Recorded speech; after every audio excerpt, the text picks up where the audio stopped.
Hello there and welcome back to Satisfactory. Yes, we're back on Satisfactory once again, going to be continuing on the dedicated server today. So a few things have been done kind of in between episodes. Just today anyway, is I did get the main belt line for what do you call it, for bauxite going into our aluminum factory, and I also got finished getting the coal over here as well into his built system, and then I also did the water. So the water, the plan is to come up this tower right here with a couple of 600 belts, and then going into these pipes, and then into this pipe system here to then go into this. So the way this one works is it brings in the fresh water.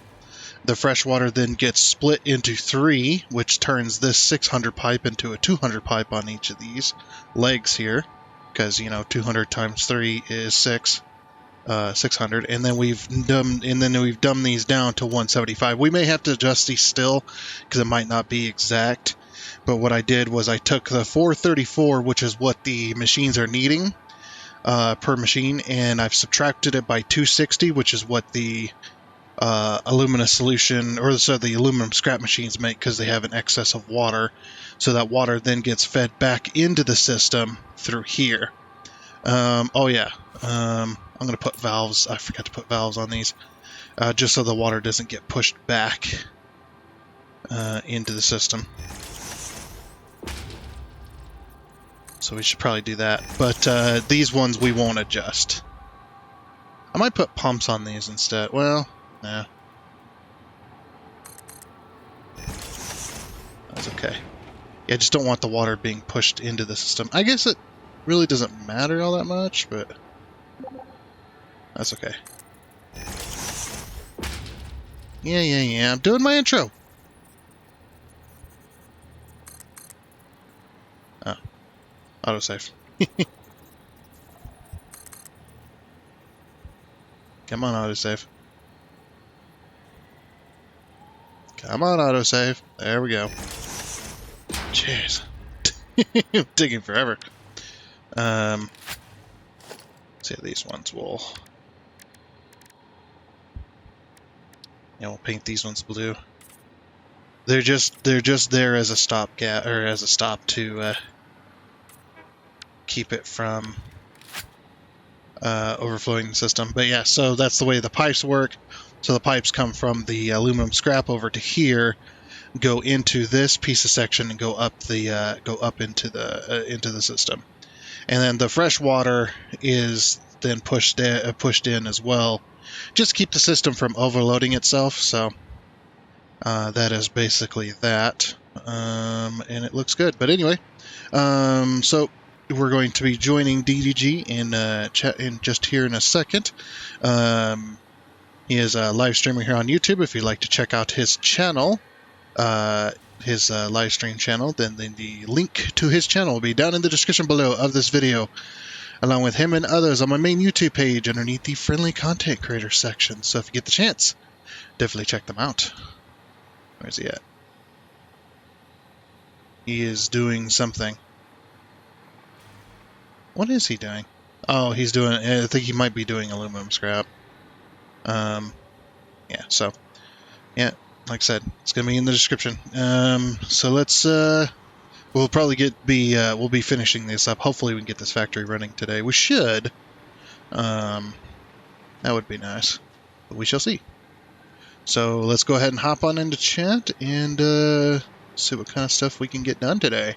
Let's go! Hello there. Hey, what's up, buddy?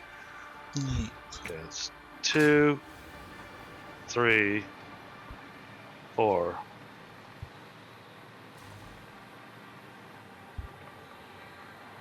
5, 6, 7.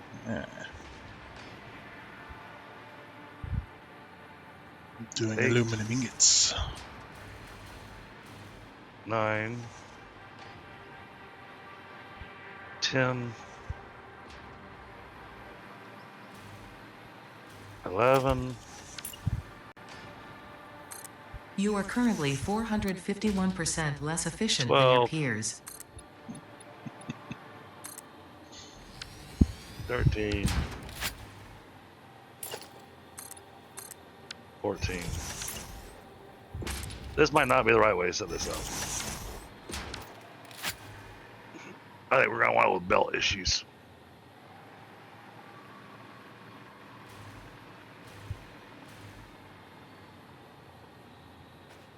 Because I did my calculations on how much aluminum scrap we're going to be processing and how many smelters we need to go through that.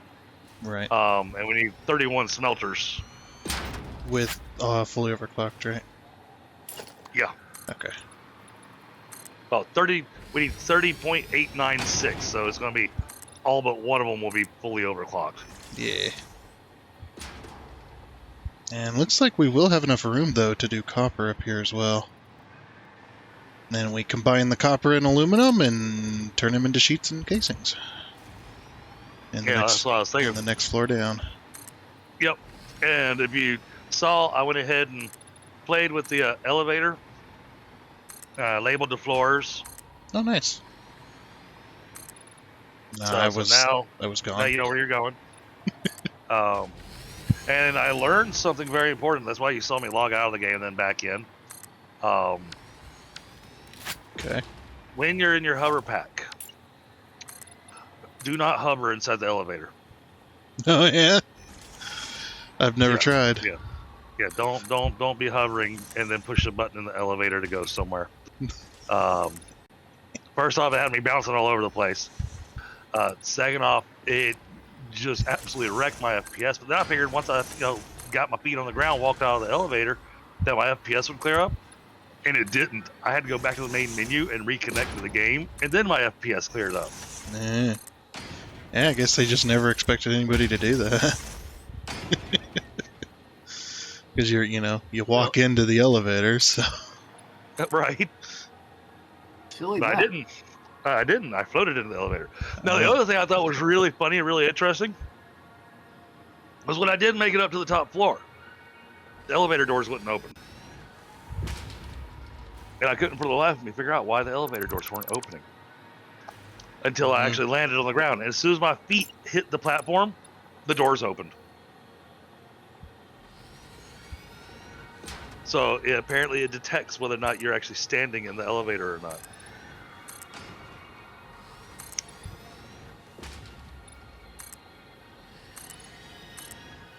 So yeah, a couple little quirky things that I came across.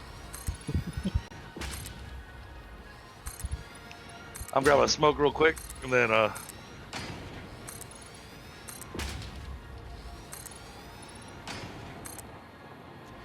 continue this build. I'm just trying to figure out the best lineup for our smelters, because each one uses 150 per minute. We're limited to 780 on the belt.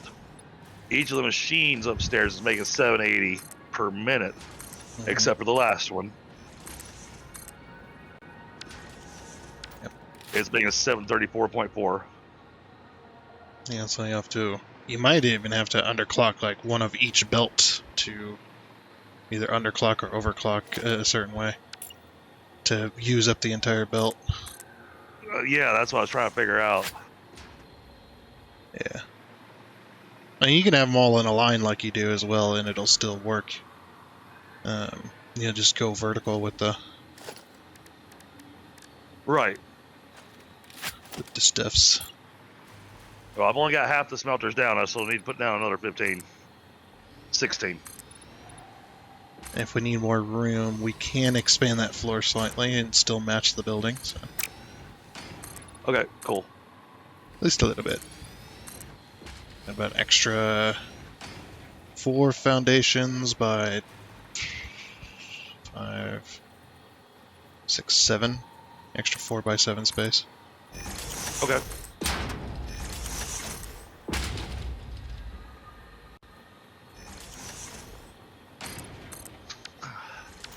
Yeah, I mean, I can continue this line of smelters here. I'm just trying to figure out where to do the second line of smelters. How much aluminum are they pushing out? Oh, that was funny. I never got that before. So I used the cup again to drink from, because most of the time you hit you click the cup to drink and you hear it, just slurp the coffee. This time I got a tank. Yeah. Sometimes your engineer or your pioneer gets a little overzealous. Smashes against the thing. And also, if you're running or flying into a window and you hit the window at a certain velocity, you hear pink, That's like awesome. you're banging your helmet off the friggin' thing. See, we're gonna need enough room.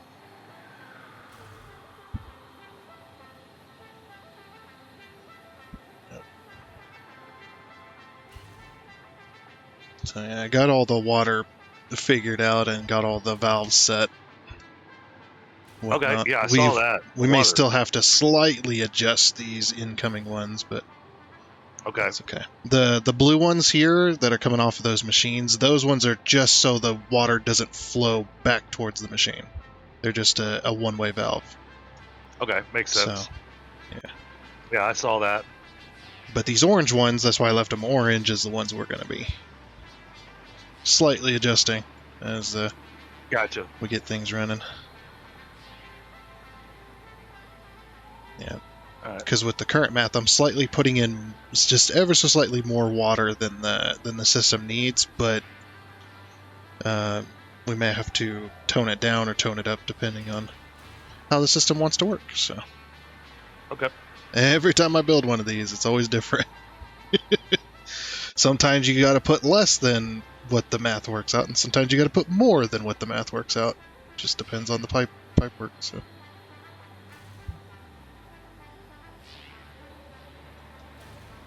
Let's see, that's a 2-for-1. So aluminum ingots should come out to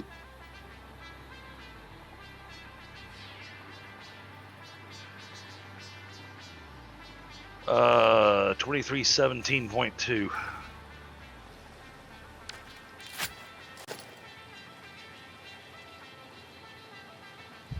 Gonna save. That's where it should come out to for our ingot production.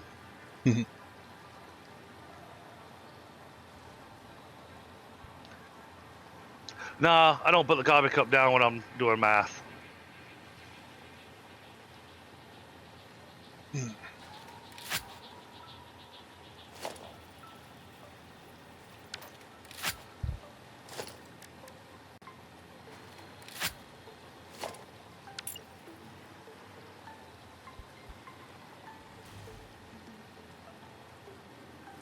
Wait a minute.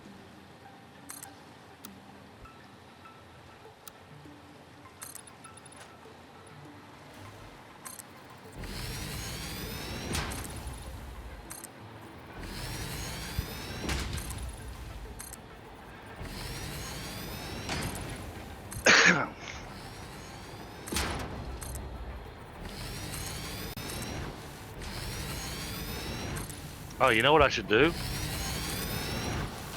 Wait a minute. How's that working? I think it's 75 per minute. Oh, but I'll be slooping these too. I forgot about that. Yeah. Shoot. Yeah, you have to. Otherwise, we won't have any ingots left over. Yeah. And we'll be producing sheets and casings at a very slow rate.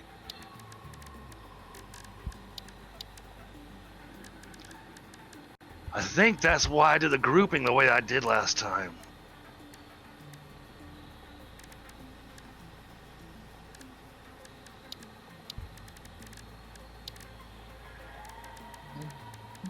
$5.2.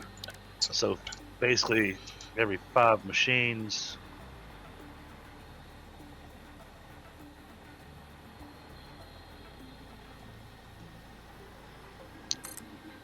Every 5 machines will be a belt.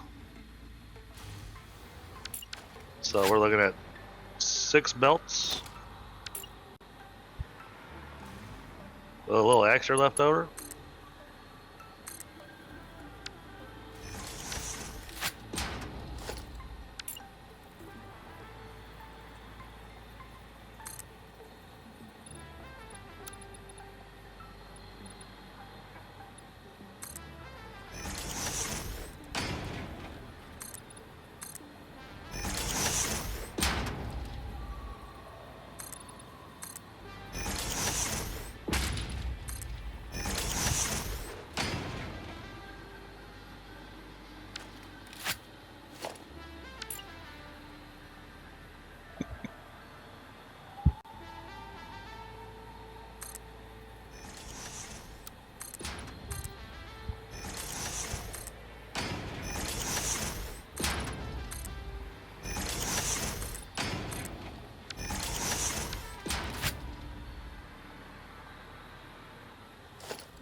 Yeah, and basically by slooping it, it comes out for a 1-for-1 conversion. We'll make one ingot per aluminum scrap. So that's 46.34 a minute. Because that's how much scrap we're making.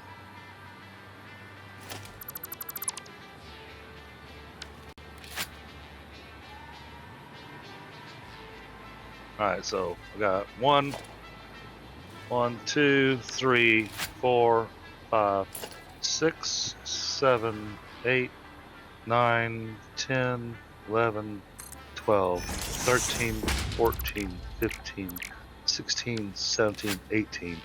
I need to put down 2 more smelters down here, just so we can keep the lines clean.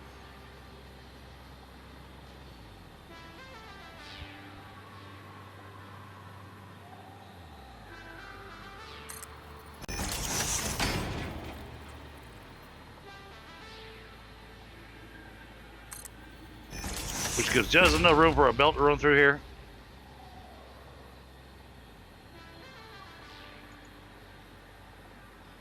Alright, so how do I put this up? I need to make sure I give enough space. But not too much space because we need room for the copper. Yeah, and don't forget you can you can build vertically your on your inputs and outputs. Yeah. So, Yeah, I was already looking at that. But still, I mean, yeah, I can't build vertically with the smelters. no, I'm saying the inputs and outputs of the smelter. Yeah. Oh yeah, no, I'm already planning on that. That's why I try to make sure that my number was divisible by 5.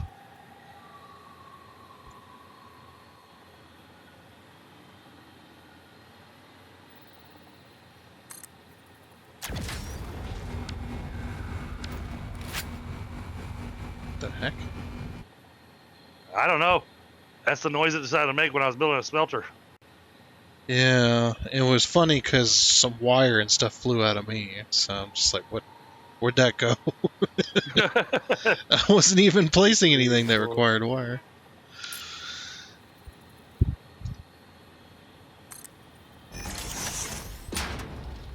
Six, 7, 8, 9, 10, and then the last one, 11. All right. But yeah, at the end of my or at the end of that thing after you had left, I took a second look at my consolidation storage over here, and I realized it wasn't going to work, so I had to completely dismantle it and completely rebuild and retry again. Oh goodness. Yeah, just there was a very key number that I was missing, but I do got it fixed now. So I got all the builds marked with signs on what it's going to do. So Well, do tell what that number was we were missing. it was one of the after one of the splitters. It was one of the belts. It just and that just made the whole system just not work. We were going to end up Okay. so inside these boxes, and plus I had the 4 containers going in, or 4 containers going into 3, and that would have basically put roughly 80% of what we needed into those boxes, so it would have emptied the boxes out. We would have choked. Okay. Yep. So now the new system is so much better and so much simpler too. I started with the 3 boxes for the consolidation storage, and then worked backwards from there. Yeah, 3 boxes, 6 outputs. Yeah, I've got a But hole. you got everything. I've got a hole in the roof. Doing some, you got a bunch of little bit of merging together type stuff. Oh, there we go. Yep. Yeah, so I've got little signs on the side of the belts and whatnot, what they're going to be doing. Okay, so I was going to be getting 867 a minute, 846 a minute, 867 a minute. Yep. Yeah, so these crates are actually going to be getting more than what they need, but that's why these smart splitters are on the end here. So when those boxes Okay. get full, then they're going to send the overflow to the center, and that's Gotcha. going to keep the center one going. Why are these bottom belts empty? They don't have anything hooked up to them yet. Oh, okay. Haven't gotten the bauxite from the ground way down there. Okay. Yeah, so the top one splits the 780 into 390, and then the middle, or the top middle one, splits the 600 into 300. And then you take that, or sorry, the 600 into 200 because it splits it three ways. Okay. So Looks like then, it actually, at the end, it looks like it splits it 6 ways at the very end. yeah, at the end it has to split. It has to spit 6 belts, because yeah, only what is it? Only one machine per belt because we're pulling in like 400 and some odd bauxite, so you couldn't do 2 machines on one belt right now. Right.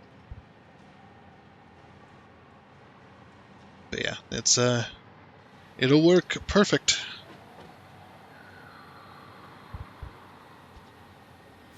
Cool. Yeah. Very cool. Oh, and don't worry about this bug. So this bug is kind of newer for 1.1. I don't know if you can see it, but you see these empty belts here right after the lift. Yeah. Yeah, that's the belt in the lift still works. It just visually doesn't work. But it's still working if you pull bauxite. You can see it still works. It still works. It's just bugged. So yes, the lifts are slightly bugged after that latest update that they did. So yeah, sometimes you also see lifts going in the opposite direction than they were supposed to be flowing, but they're flowing correctly. Just visually, they're flowing backwards. Oh, awesome. Yeah, here's some interesting. That wouldn't be confusing at all. No, because you think, oh man, the belt's working perfectly fine, or the lift's working perfectly fine. It just looks like it's going the opposite direction, which visually it is, but not actually. Okay. Which is great. Even previously placed belts from before you switch to 1.1, you'll notice some of your lifts going backwards. Gotcha. So they plan on fixing that hopefully soon.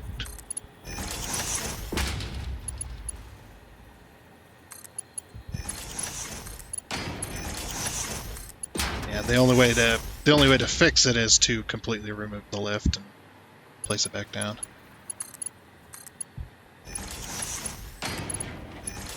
Alright, so then how do we want to do the copper smelting? 'Cause we got 780. So I guess it just depends on how many sheets and casings you want to make. Well, I'm going to throw down... Well, hold on. I'm just going to... Let's do it this way.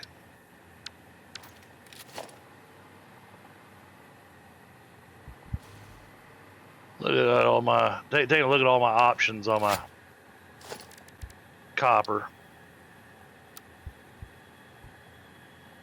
And we've already got that thing set up to be using the water.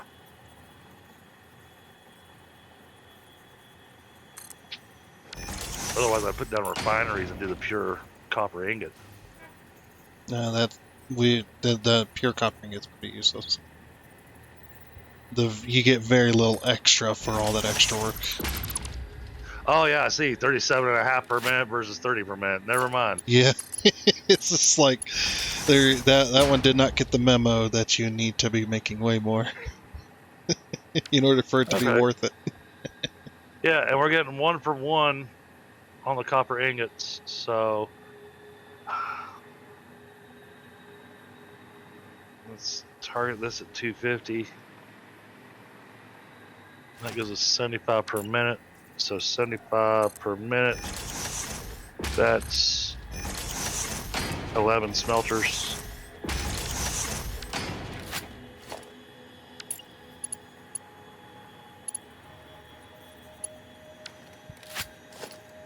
Which will give us 780 ingots per minute.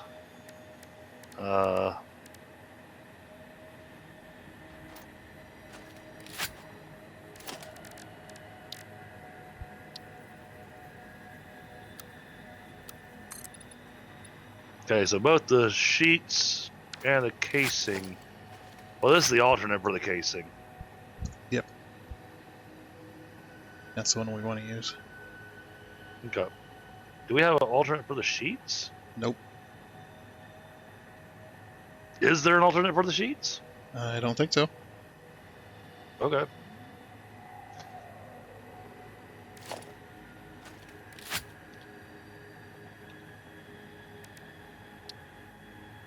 Yep. No alternates. Nope. Nope, no alternates. Okay. So let's see.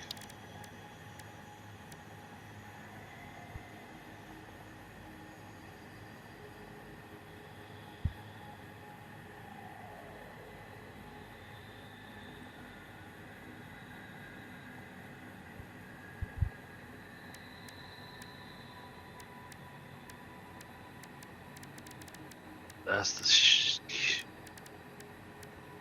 Oh, wait, that's without this.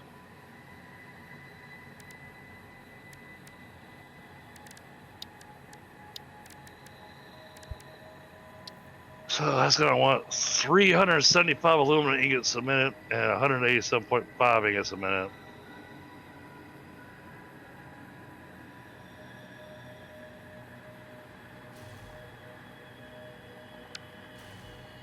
Which will give us 281.25 a minute.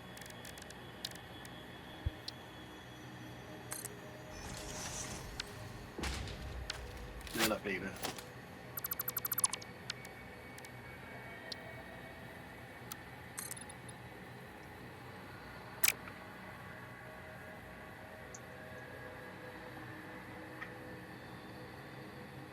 So we could use one machine, come out with 562 aluminum casings a minute.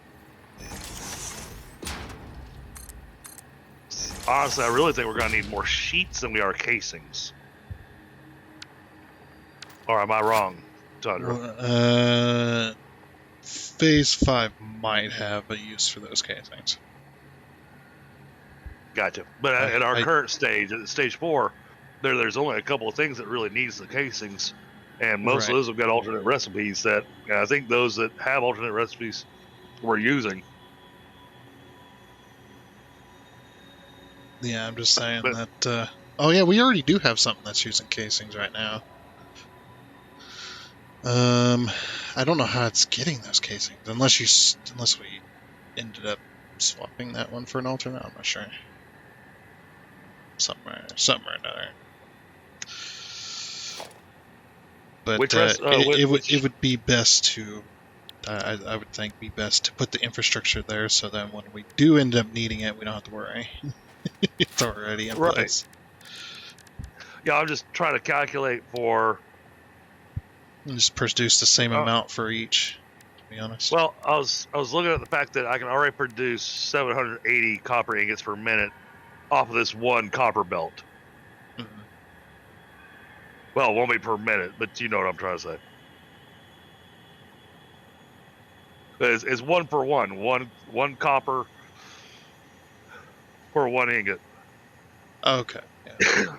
So, I'll build enough smelters to use up that full 780, which will produce 780 copper ingots a minute. Right.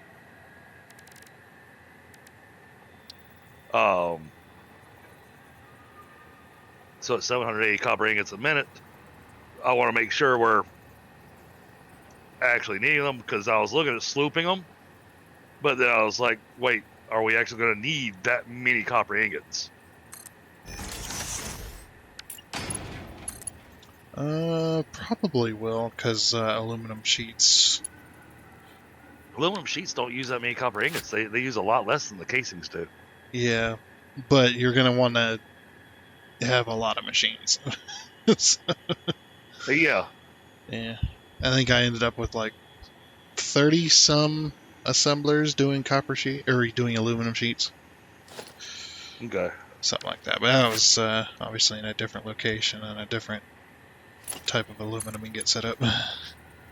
Slightly different. Yeah, it doesn't look like we need to make copper sheets. Looks like we just do it straight with copper ingots. Well, you need to make sheets as well. Oh, never mind. No. I'm When- stupid. when- I was thinking something else. Okay. I was like, wait a minute, that don't sound right. I'm sitting here looking at the thing, going, My bad. yeah, 25 copper ingots per minute, but we want to make sure we've got enough aluminum ingots going out for the actual aluminum we're needing. So Yeah. So I've got what I figure you could probably do is see how many aluminum ingots you're using without summer slooping the smelters. Use that for the sheets and the casings, and then use that amount for the sheets and the casings. And then when you go to summer sloop it, use the extra for what we need aluminum ingots for. okay. Well, it'd That might be be pretty crazy, but 4634. What was that number? Thankfully, I threw it on a Word document so I could remember this number. oh, nice. I threw it on a Word document on my work computer, but hey, as long as I don't send this thing out with this still in there. Oh, what is? No, stop that! Now the remarkable stories behind history. Stop that! Behind history's I'm not watching you right now. Go away. Just close both those. All right, 46.34.4 divided by 2. That's 2317.2.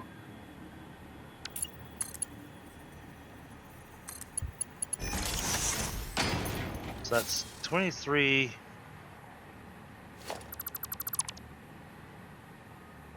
$17.2. That's without the sloop. So 2317.2 is without slooping.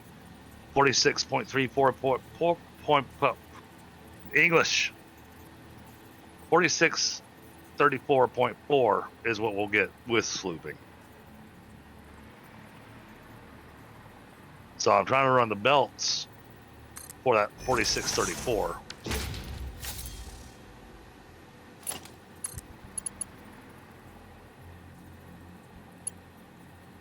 And it might be that we need to. That actually might be the smart thing to do for setting up for downstairs. Might want to go ahead and merge these machines up here by 5s into one belt, and then have that one combined belt running downstairs. That might work for the best. That'll actually make it. Oh wait, I'm doing my blocks of 5. That actually makes it easy. It's gonna look silly, but it's gonna make it easy. Hold on. Let me try this. I got an idea. Mm-hmm.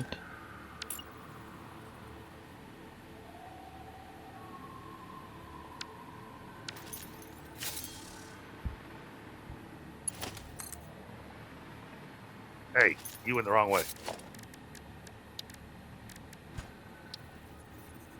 Oh, I hate that you can't put stuff for walls on the side of these curved foundations. They irritate me. So we're gonna do this like this, and then what we'll do is we're gonna throw down mergers. I don't even need priority mergers; it can just be regular mergers. So this one in the middle, he's have its output going like that. That's gonna go like that.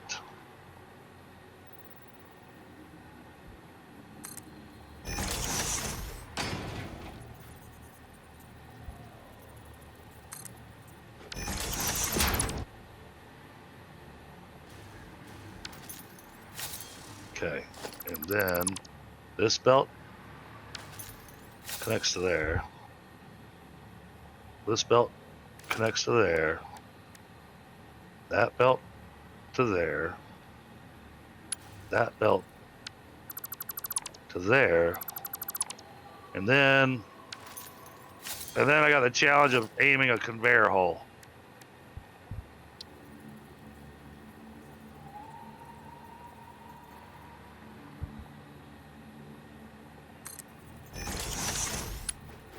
So I gotta kind of guesstimate this thing.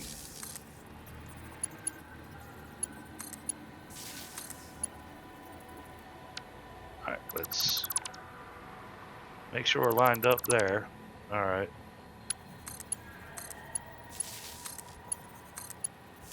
I think that's correct.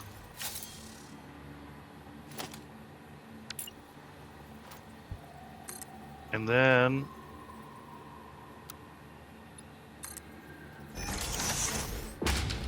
nope, it needs to come back 2 more.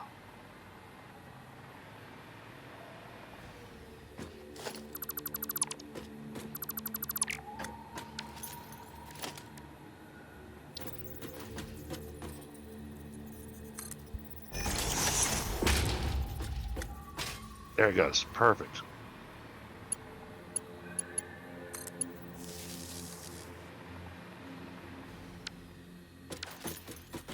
There.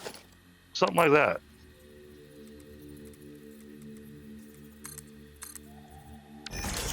Nearby Tundra.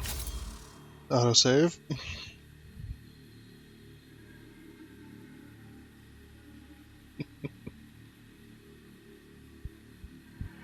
Yep.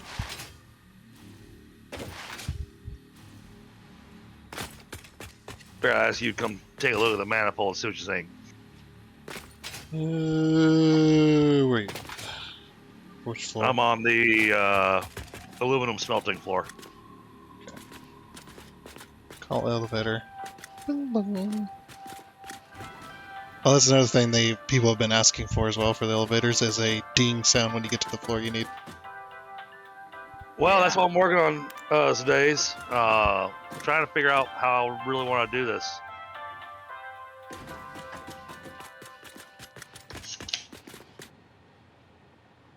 Yes. So I'm doing it in groups of 5, right?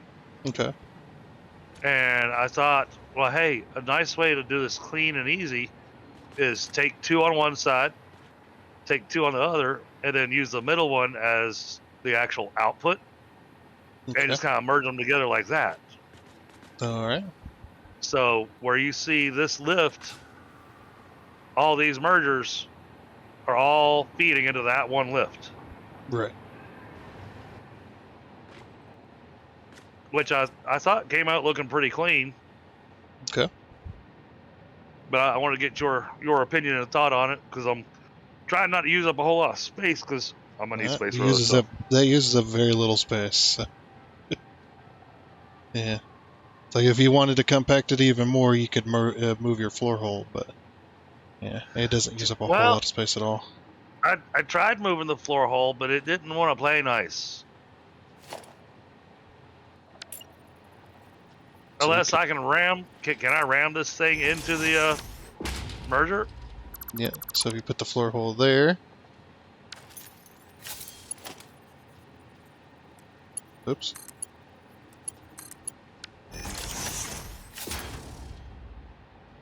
Yeah, that's connected. Oh, So. okay, that'll work. Okay. Yeah, that's about as close as I would dare to try to get it. Gotcha. But any closer and Yeah. it might not even work. Yeah, the lifts use less space. But yeah, definitely. It makes it nice and easy to replicate. So. And that was my thought. The only spot where we'll have a challenge is at the very end, because that's where we've got the straggler, Right. because it's 31 machines. Okay, so will it still go on the same belt, or do you need a spare belt for that one? That's what I'm trying to figure out. Yeah, because the grouping before it's also going to be grouped of 5, right? Yeah. So yeah, it'll be its own belt then. Then we'll have to work it into Oh yeah. its own machine. I guess since I'm done doing 1 for 1. Yes, as I don't. Oh wow, that makes the belt work easy upstairs. Oh, that makes the belt work really easy upstairs. I don't even have to think about it. The fact that I gotta worry about where these pipes are.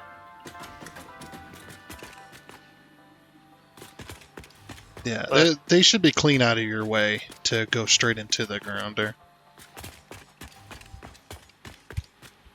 Yeah, because I think each machine up there, each machine's producing 780. Oh wait, that means Yeah. we're not gonna get our full amount then.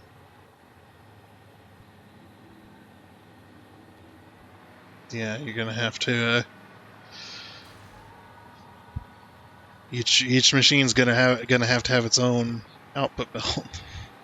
Yeah, but it's gonna be minus 30 scrap per.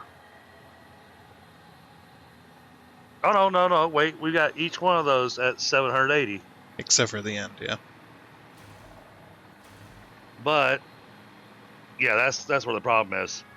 But Yeah. doing these in groups of 5 down here, I'm maxed out at 750.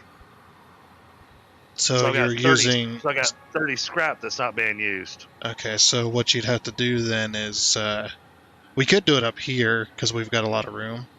Is have smart splitters off of that line since you're not going to be using the entire amount. And then the smart splitters get merged into one belt, which goes to a sink, or loops back around into the one that's not producing the full 780. You could merge it into that. That's what I was thinking. Yeah, that could be easy.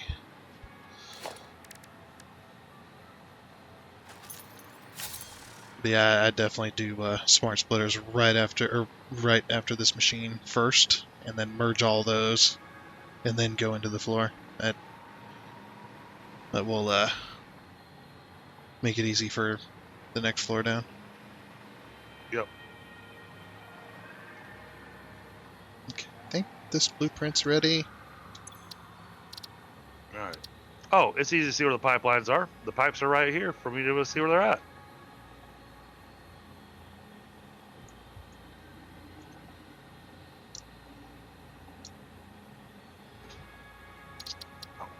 Awesome. Thank you.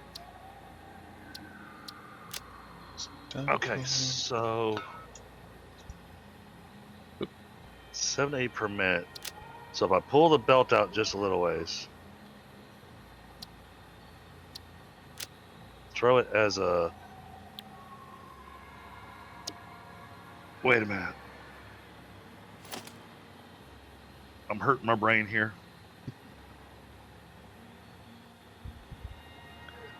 So that's 1, 2, 3, 4, 5. All right, so there's 5.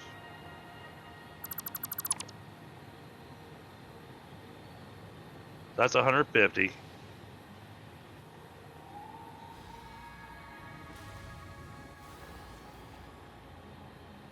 $150 brings us to 890. Well, crap.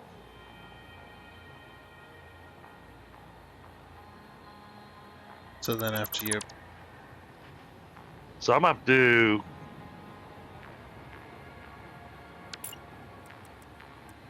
do another smart splitter after you've merged almost everything, or something. Yeah, that's what I'm trying to figure out. It'll be interesting. Yes. Well, yes and no. But yes, the elevator runs in 4-meter elevations. 1 meter. 1 meter? Yeah. Yeah, when you place it down and then go vertical with it, it works in 1 meter increments. Oh, okay. And you can place the stops on on those 1 meter increments as well. Oh, okay. Well, there yeah. you go, today's. Yep. All right, Which is really so- nice because then your factory can pretty much be any type of configuration of flooring for any type of height between floors, and you'll still be able to put a stop wherever you need it. Well, that's.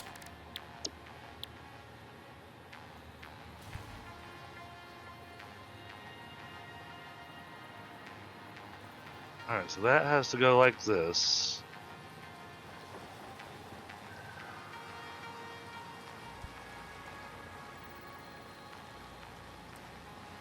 But then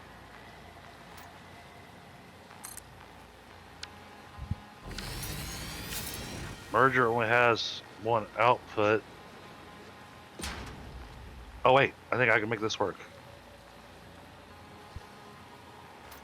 Is this gonna work the way I want it to?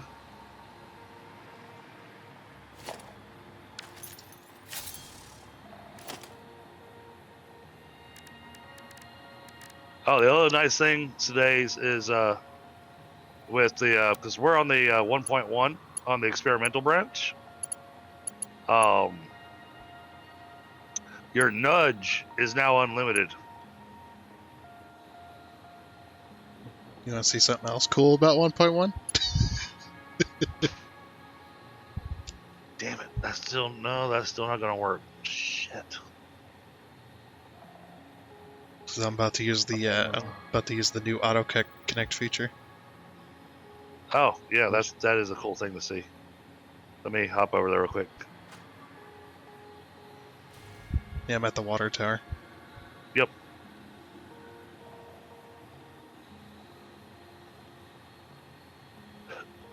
So we're building a tower of water here. Wait. Nope, autosave Oh, coming. yep. Everybody freeze.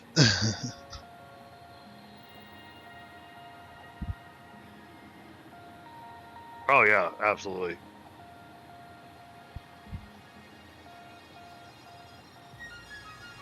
Yeah, if you come down here, you can see the pipe trying to connect to it.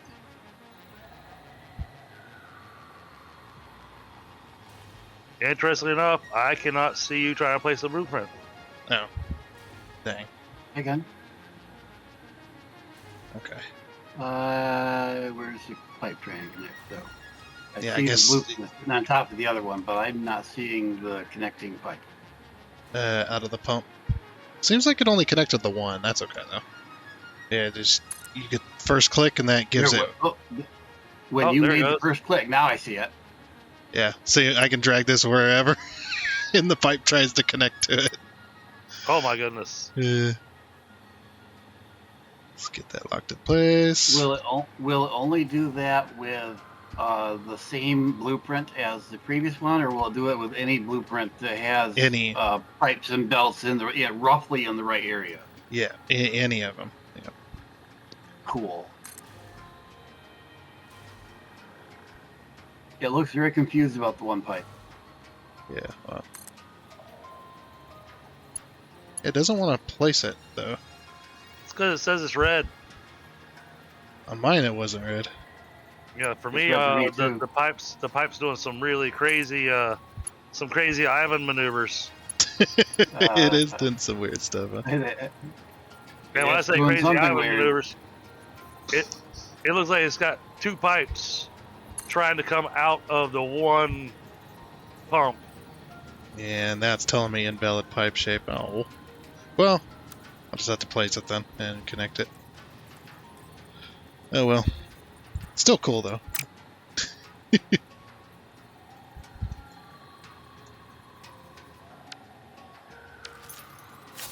No, a nice quality of life thing. Oh yeah. I have Bit Viper with me today's. That would be me. I just That don't is talk also much. a Nerd Garage. Let me.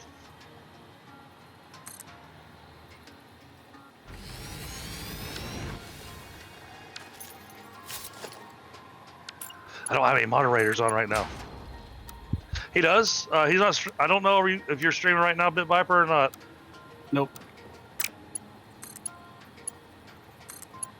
I haven't been streaming much lately. Well, I I did thought I a had nice to. long stream a couple days ago, and that's the only one I've done in several weeks. Okay, I thought you were streaming alongside of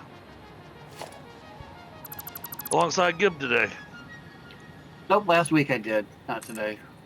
Okay.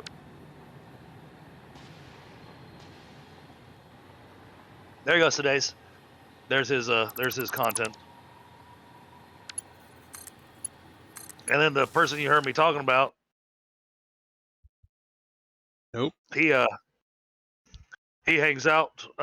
He lurks because he goes to bed pretty early. So he'll a lot of times in the evening he'll pull up the stream and have it on while he goes to bed.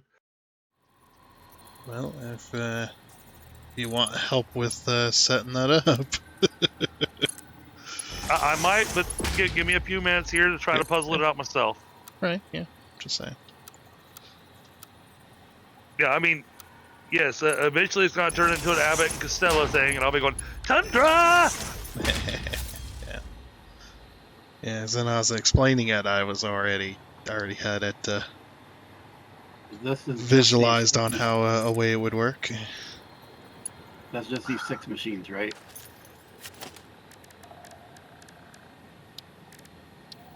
Yeah, it's just 6 machines Oh. where I'm at. But like I said, I want to try puzzling it out myself for a second. You gotta let them cook. That's the new. Yep, well, that's the best way to learn is doing it yourself, not having someone else show you. Well, I guess some people learn better in different ways, but Oh yeah, I mean, I'm a visual learner sometimes, but I mean, dear God, I had to have Tundra show me how to do. I forget what it was, but there was a couple things on the server that I had to have Tundra show me how to do it like 7 or 8 times before it actually clicked in my head. And now it's just done by reflex. yep. But you got to have that switch thrown before it will be. But it was once I actually sat down and actually started. Oh, it was the pipe connectors, setting up the junctions before putting down the pipes, so that I had nice straight looking pipes. Yep. For most things, showing me works great for me. Unfortunately, I will learn it that way, but it won't become extinct. It won't become instinctive if I learn it that way. It just bypasses that section of learning for me. Yeah, see, that's what I was worried about there, Sidays. Yeah,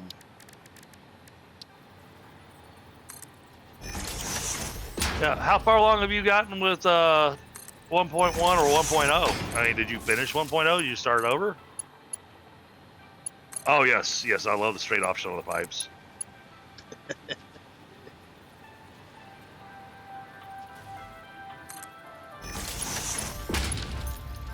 Okay, so this has to be a thing.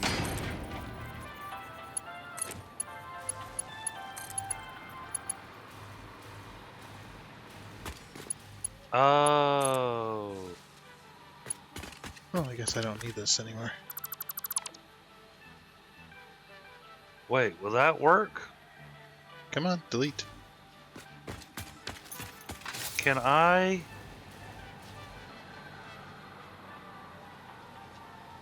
Can I do this? I'm confused. The machines say they'll be putting out 780 and the belts do 780. Where's the 750 come in? It's the The machines downstairs. Ah, it's what they're going to. Okay. Yeah. Will that work? But then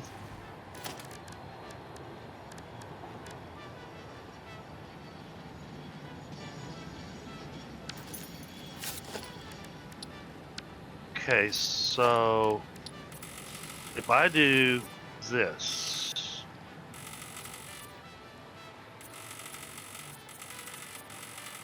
autosave. damn it! Of course, I would say right when I'm trying to figure this shit out. Yeah. Okay, only tier 5 to 6. Well, that's where we're at. Well, you can see Tier 8. the only thing we got left is to complete phase 4. Oh, we're tier 8. Yeah, sorry. Yeah, tier 8 is nuclear.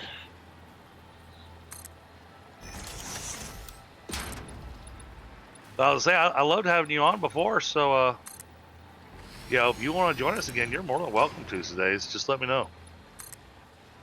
All right, now I want this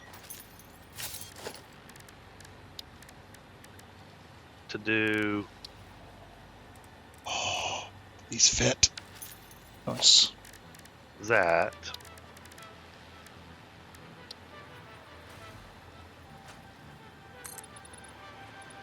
And this. The water extractors Okay. fit underneath the train station.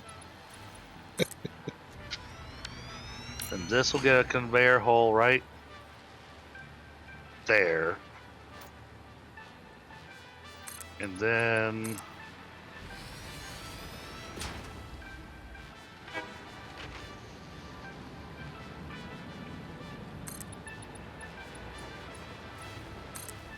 like that.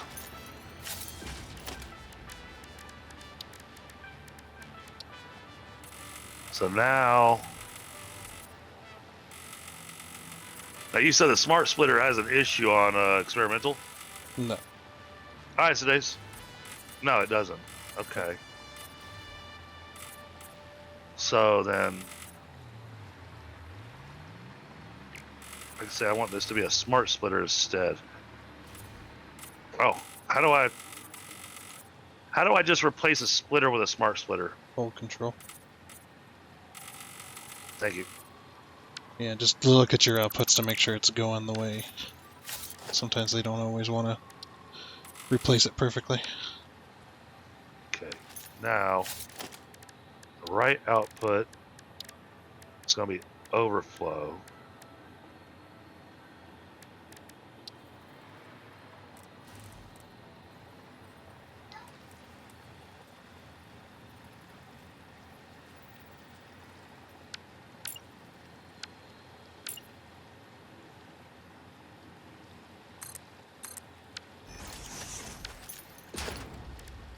That'll prevent it from looking too messy. Then we do the same thing here. Then we just keep doing the same thing on each one of these machines. And at the very end, we'll have a 7th belt.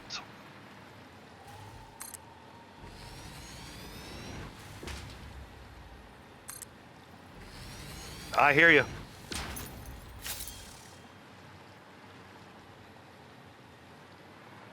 All right. So. Nope, that's not what I wanted.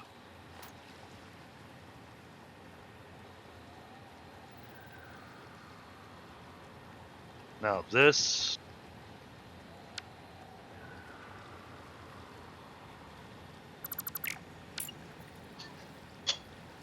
Be lined up like that. Right.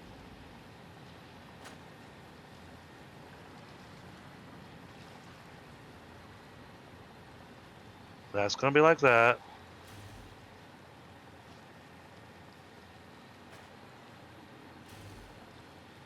Then a floor hole here.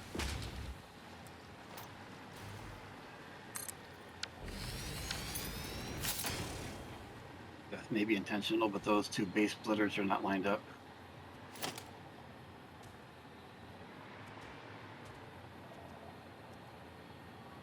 Okay. Now, that gets set like that. That's perfect. All right. Now,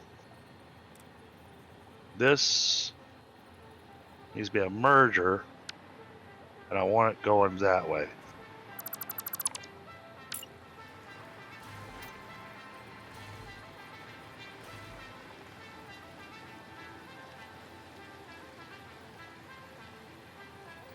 I think that'll work.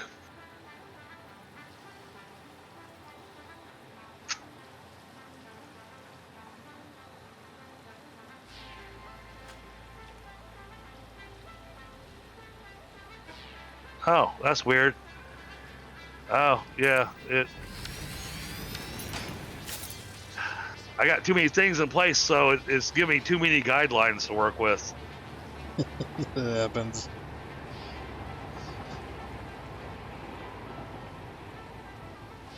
Which one of these lines do I line this one up with? Eeny, meeny, miny, mo.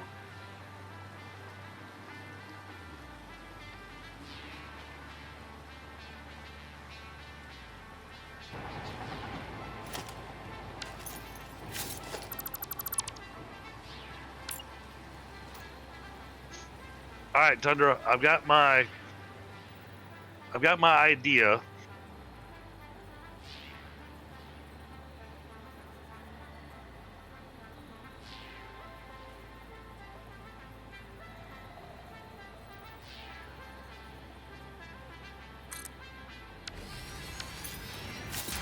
Let's So if see. you would come take a look.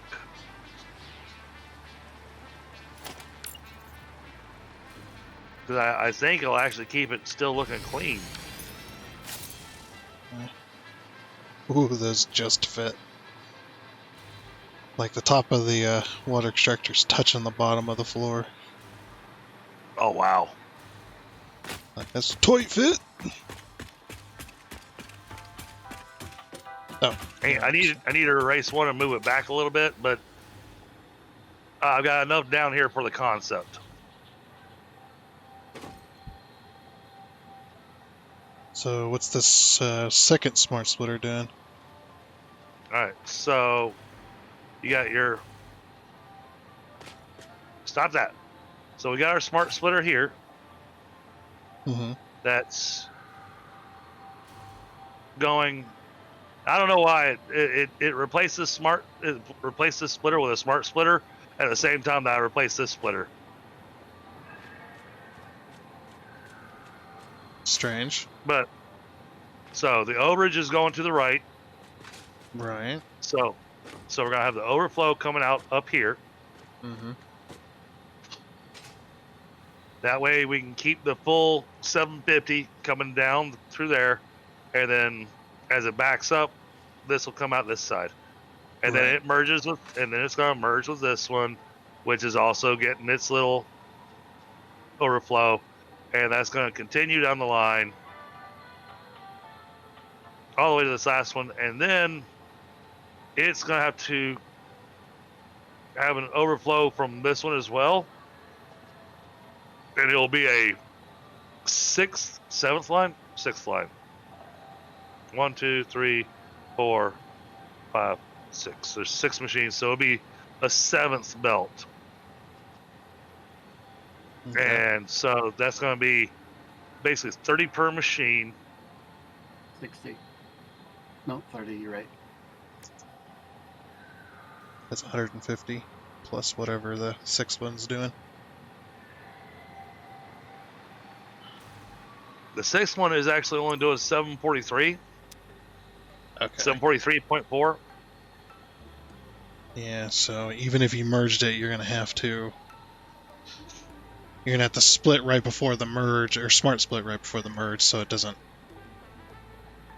just back up your overflow. Right. Well, and then the overflow is going to have to go down to that final machine, because we got 31 machines.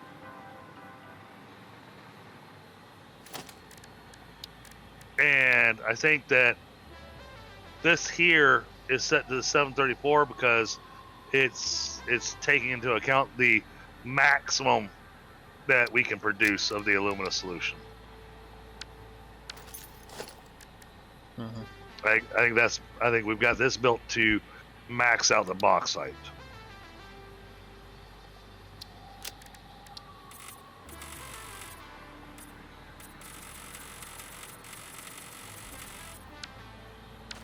So I don't know if this is anything like the idea you had. That's pretty much the same. Oh, really? Yeah. Okay. Except for this random splitter here. It's just Well, like, that wasn't planned. yeah. The one on top looks like a normal splitter to me. Yeah, it's not supposed to be a splitter at all. Yeah, it doesn't need to be a splitter. But yeah, it would. Yeah, if you you can keep your stuff in line if you put down your smart splitters first, kind of like you do the junctions with the pipes. Just put them right next to your floor holes.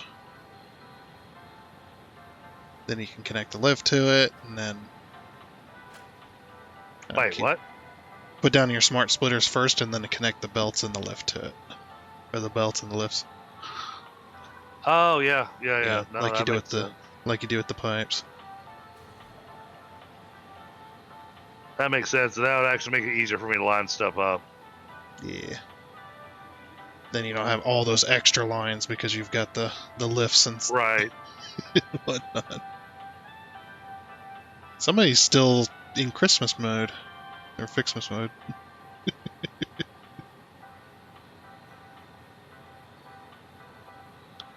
What can I say? He feels the need to be jolly. Yeah. All year round.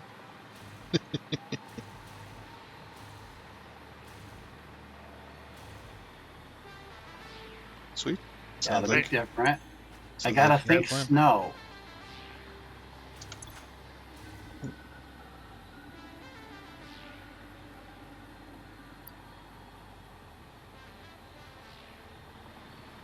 Oh, my hotbar appears to have completely reset to nothing. Oh, there we go. It's fixed. Yeah, so what I have to do whenever my hotbar does that, I've noticed that happens only here on the experimental, but Yeah. my hotbar will be completely blank, and I just push 1, 2, 3, 4, 5, 6, 7, 8, 9, 0, and it puts everything back. Me, I just held Nope, Alt and then scroll wheel and back and forth, and it Yeah. replaced everything. Yeah, I've had that happen. That's what I did too, is just scroll it to the different hotbars and they came back. Yeah. One of the many unintended bugs of 1.1. Well, I mean, it is experimental. Yep.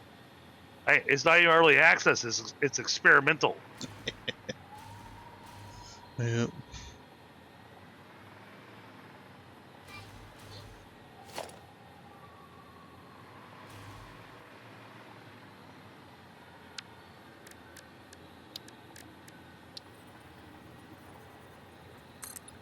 Estates, only one world? I'm playing on 6. All right. Now that means this. Okay, before I screw this up, this are. Oh, E-Top Tunder's messing with walls. I keep phasing in and out of them. Yeah, there's a whole wall there now. It's all enclosed again. Because I'm desynced, so I've got disconnect and reconnect.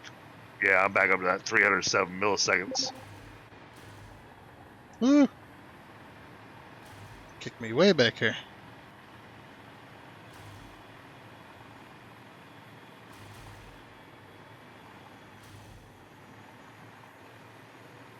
Come on, Ping. Get down below 150 and then I'll be happy.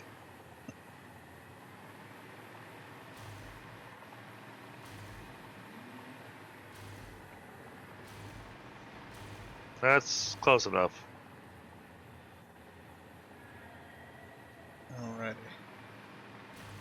Don't know what's causing. I don't know what's causing the high ping. Cause I don't get high ping on other servers. I definitely don't get high ping on the Icarus server, and they're all ran by the same company, same region. So I don't know what the difference is. It's a different game, I guess.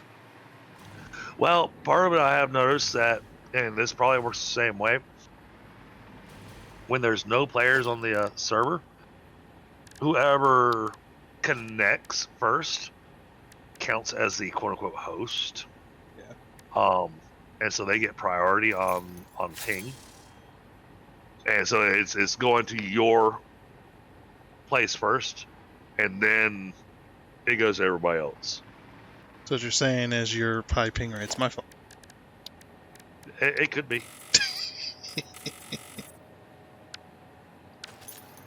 Alright, so if we all disconnect and then But no, you're good. I wouldn't mind.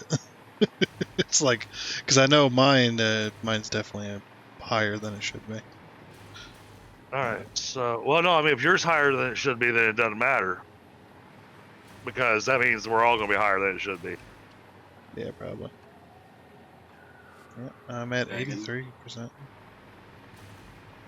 Is there a reason this first lift going into the floor is pushed in as far as it is? Or can I move that out by a tick? Yeah, we push that in to keep our clearance. Because you got to remember, you got to do the back side of this as well. Right. So the So- clearance is that tight, so it does have to be in that further. Yep. Okay. Do they both need to have the 2 floor holes like that? Or just the one? No, I don't need a second floor hole. Yeah, Okay. forgot to remove it. There. That helps remove the confusion, I hope. Yep. And actually, even looking at this, yeesh.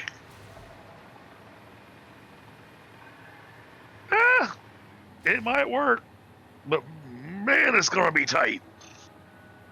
That's what she said.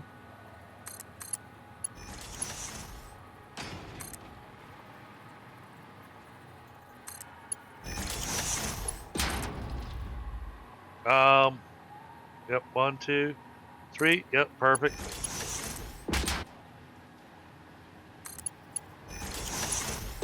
Why does that one change? Oh, I see. They make it easier to see the. Okay, nice.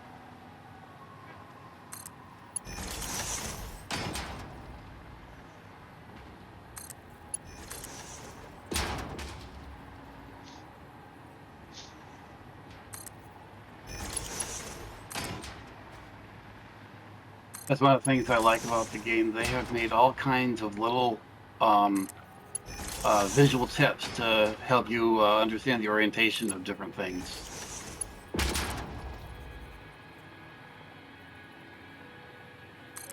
I believe the whole row is set up. Okay, I gotta do this.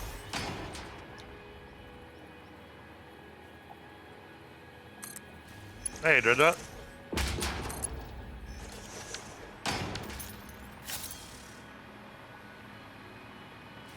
Only 2 hours? Well,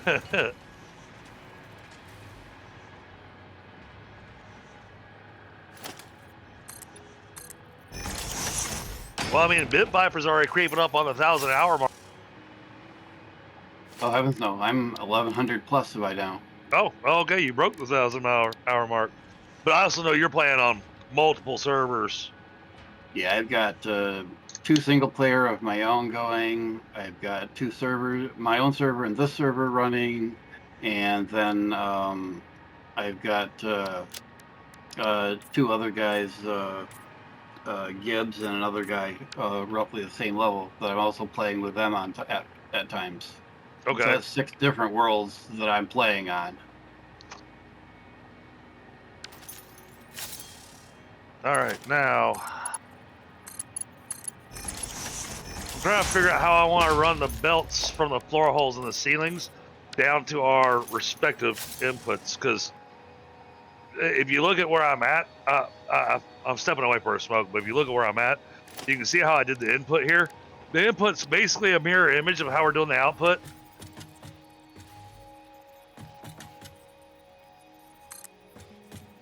Just in reverse. And when I say in reverse, it's splitters instead of mergers. These are 1-to-1, one input, one machine, right? Nick. What do you mean? One floor hole, one machine. No. One floor hole goes to 5 machines. Oh, okay. That's why I've got what I've got set up over here on the back side. I see. I got it. But this time around, you don't have to have the floor hole to run the lift to. Instead, Right. we're going to be pulling it from the ceiling. I was trying to figure out the best way to run the belt on the ceiling to make it look nice. My first impression would be to run the, and this is right off the cuff, would be to run the lift from the feed point on the machines straight up to the roof, That's what I was thinking. and then bring the floor holes, since they don't go straight into the individual point, they'll have to come out into the factory and then down the line, some of them. but I think that's how I would do it. Exactly. I mean, that's how I was looking at that, going, okay, we gotta work this because the floor holes aren't lining up with the middle of the spots. And honestly, even if I did it as the first machine and then fed 4 other machines from it, it still isn't gonna line up. So yeah, it still doesn't line up right. So either way, because the machines upstairs don't line up with the machines downstairs, you're going to have to do some shifting one way or another. But because of the way that I know that the belts work and everything, I like to do the input in the middle and then have it go out to the other 4. Yep, I agree. That keeps it as balanced as it can be. Well, that, and it'll make it look like a mirror image on either side of the machine. That too. Yep. More of a visual than a functionality. Yeah. In this case, it's a bit of both. Well, if you did it the other way, where you input it on the end of the input, it wouldn't matter. It would just take slightly longer to fill up. To start, it'd take a bit longer to start up, but otherwise, because you're working with the same numbers in and out, it wouldn't matter ultimately. Yeah. But as you can see, chat, even with 3 of us sitting here working on it, redoing this aluminum factory has taken many, many, many hours. Whoops, that one is not good.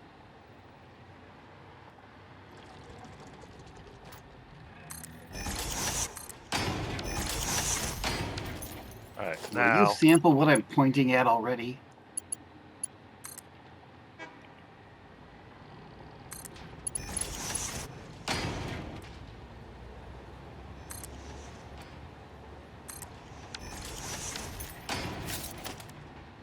Oh, doggone it.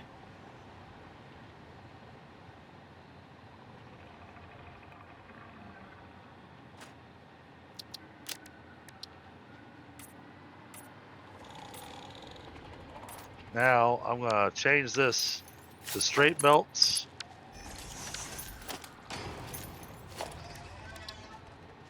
Don't want to use the new curve mode yet. Well, let me That'd be try fun. that and see how it looks. Yeah, I mean, sometimes it looks amazing, and other times it's just like, what the hell?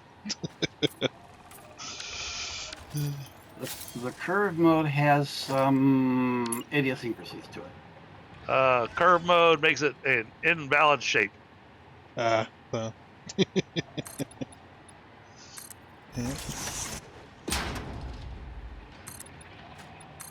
The curve mode also does adds a similar type of curve to in the vertical sense as well. Sure does. Yeah, so if you want to build roller coaster belts and pipes, then you use curve mode. It will do the job very nicely. Yeah, very smooth. Yeah, it does what the train lines do, which is on the spline system.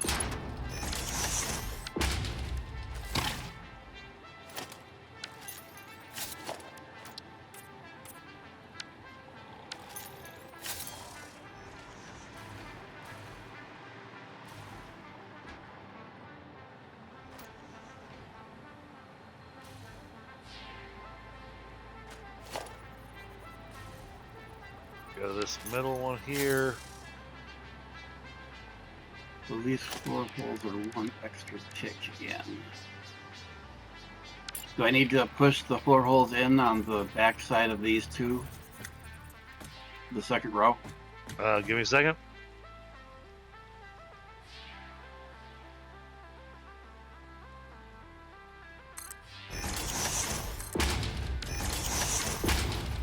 Trying to get our inputs taken care of here. Yep, no That worries. way when we kick this thing on, because that's the worst thing about this particular factory is that we can't kick it on until after everything is in place. Yep. Otherwise, the system's going to hydrolock itself. The fun of aluminum. Yeah. One of my more favorite factories to build. Just because Oh, yep. it's not I as wind up- simple. I wind up in the pipe. Ew. Shoot. Bang. Well, I'll just have to deal with a. I'll have to deal with We'll a have to tiny. move that pipe. No, I'll just have to deal with a tiny bit of clipping. Yeah. Oh, come on. Because I don't think the clipping is going to be avoidable. Well, come on, connect. Oh, it doesn't want to connect to it because the pipe's in the way. Go figure. All right.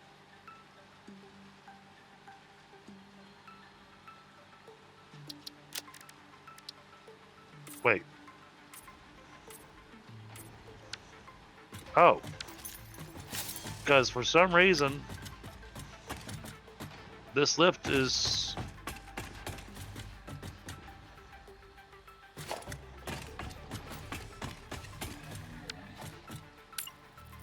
Why is that doing that?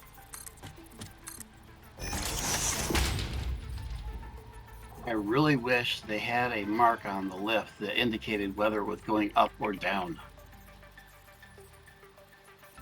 It does when I'm holding a lift in my hand.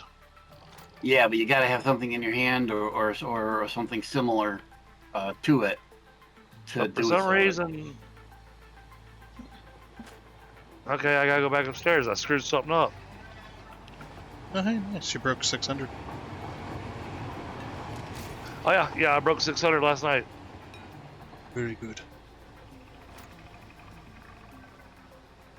Oh, for some reason, all of these feeds coming down are aimed upward.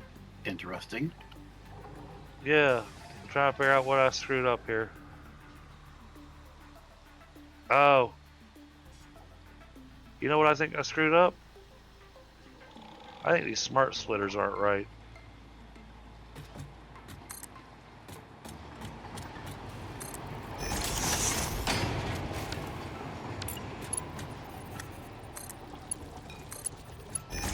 Oh, it's gonna make me rebuild all the crap. You have to rebuild something? I'm not sure. I'm trying to figure out why the smart splitter only has one input. Mm-hmm. So why are these?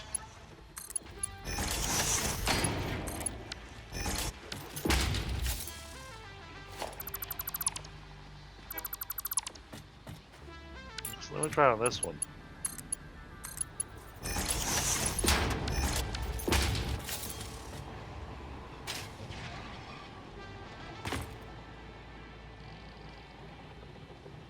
Not save.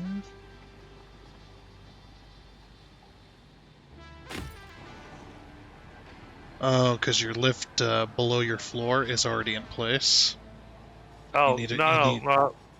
I gotta remove those, but the thing is that when I, cause I had the lifts above the floor put in first. Want me to take these off down here? Yeah, please do.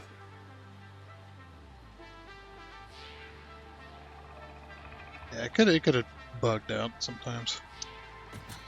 Sometimes they do. These are off. All right.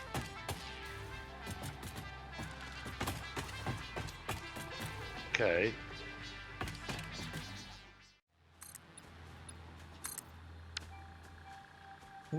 Stupid autosave.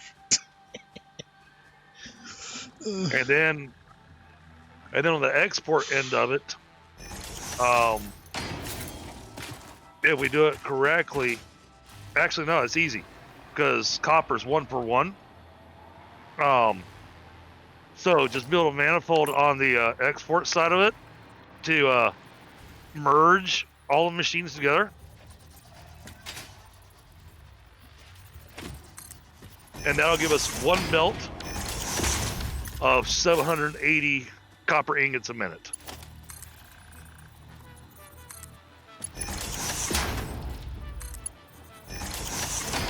preference as to whether these manifolds are on the floor or lifted? Don't care. Your discretion. Well, we'll leave it at the artist's discretion.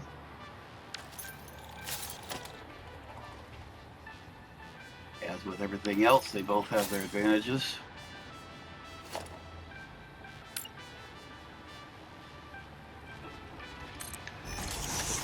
Just however you set it up, that'll let me determine where I'm going to put the wall hole for the copper conveyor come in.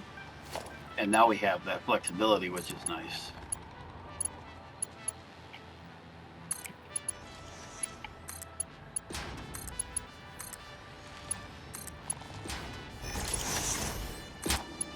All I'll need to know is where the beginning of it is and where the end is. Nah. Hold on. All right. I stepped back past the doorway. A little too far. Well, it's not too far thing. I think there's something in the wiring in this wall Yeah. that puts some kind of a barrier because I step out on my porch and I'm still less than 15 feet away from my computer. Yeah, I know sometimes power wire in your power in your wall, if it's a direct line, it interrupts it slightly. Right. Should I assume that both the input and output are going in and out of the wall right here, opposite the elevator? No, the output is going to go downstairs. Okay. The input's coming in the wall here? The input's going to come in from the wall behind me.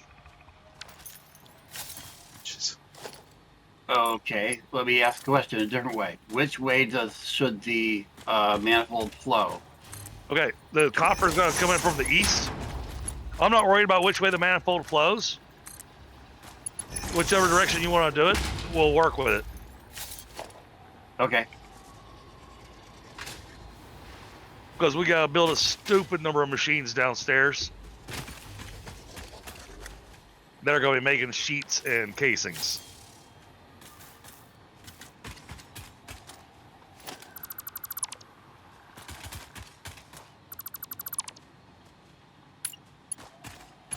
Both input and output will be at the wall.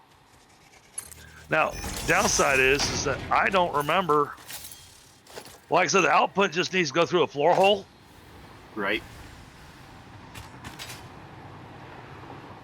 But I'm saying that they're both going to be on that end. Okay, that works. All right, That way downstairs they're next to a wall. I'm assuming the wall contains down, where they're not, rather than coming out in the middle of the floor somewhere. All right, I get to try out this weird wall hole. Reload time. I'm starting to get thrown about.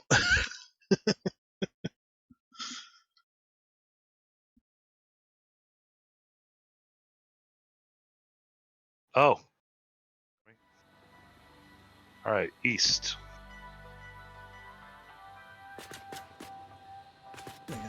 All right, the hole's there. There must be a delay. I was smashing the button before you got up to the top there. I was hoping it would just close the doors again. Send you back down.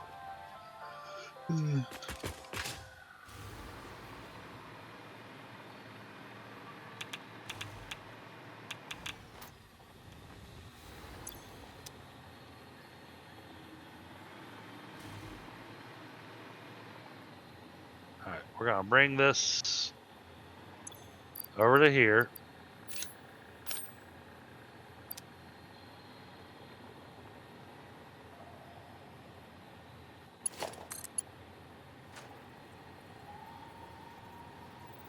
Can I?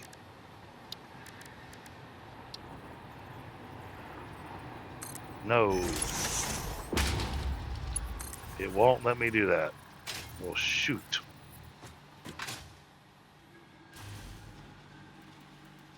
Well, I can guesstimate.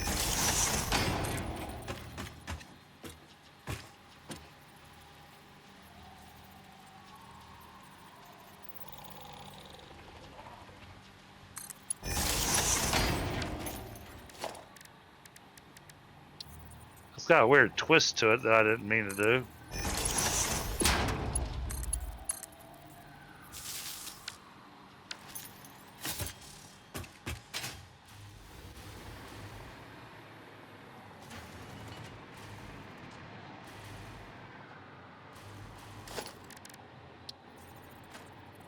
Alright, Tundra, I think I'm gonna need your help with this copper belt.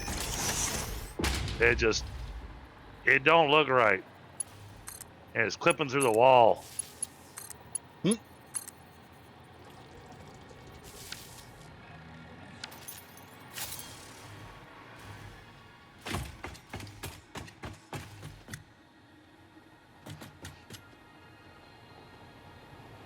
Well, so I had to put the lift. I had to put the lift in first.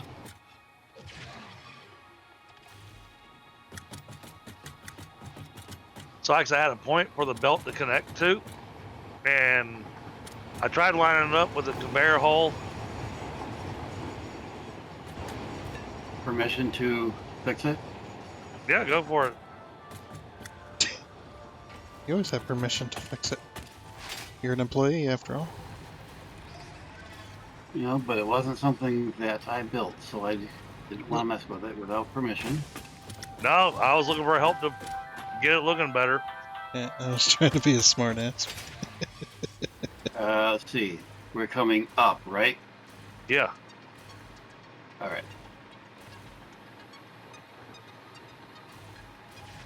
I will go back to hooking up these miners then.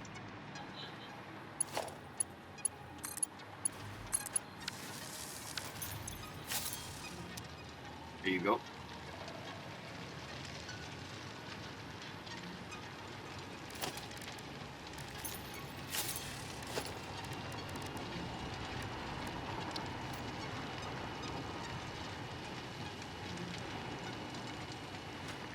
Oh, I do like the curved belts. That curve, oh, come up here and look at it. That curve looked nice. Yeah, well, I'm looking at it from above. Oh, you're right up here next to me. Okay. Yeah, I built it from up here.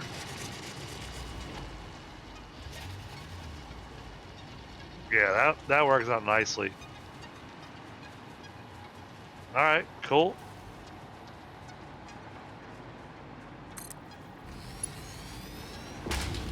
Oh, do you want to know what I did there, Dragon?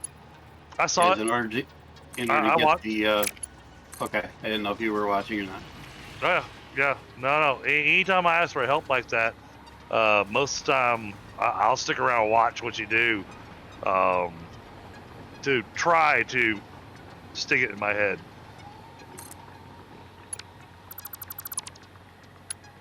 All right, now I'm lost.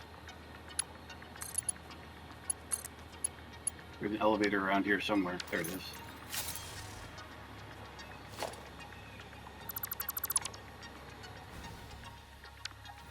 All right. Cool. So we got the smelters for the aluminum and for the copper all set up and ready to go. Nice. We got the copper heading downstairs. We got the aluminum heading downstairs. Now,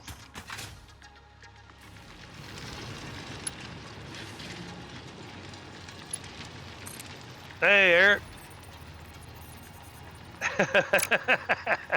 Oh, I just hit my face mask. I was drinking my coffee. Tink.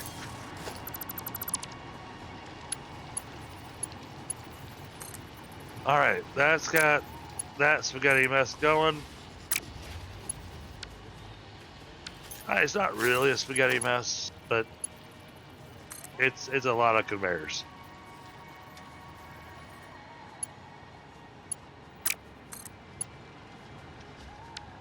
Hey, it's playing a tone when it gets to the floor. Let's do a 750. Now,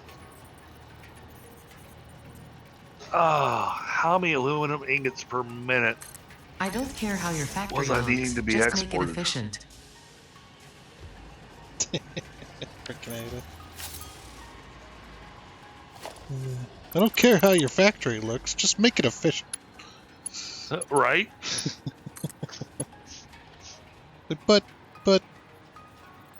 But looks is part of that. I mean, a crappy looking factory can't be efficient, right? All right, that's 2 750s there. That's 1,500. Plus the extra we're going to get out of this. This will be the one that's going to be choking. Well, actually, this was not going to be choking. This one's going to be doing the full 150. This one's going to be the one that's going to be choking.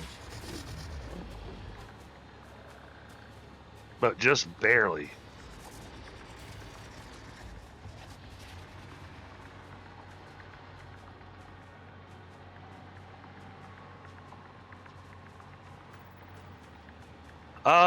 Working on my aluminum factory.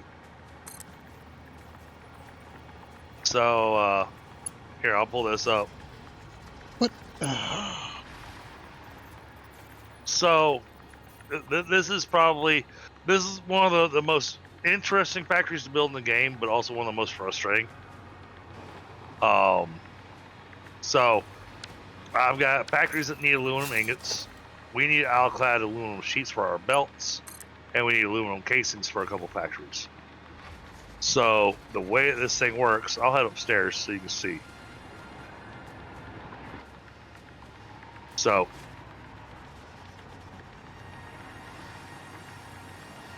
oh, my elevator's not playing music no more. Oh, why are you not playing music?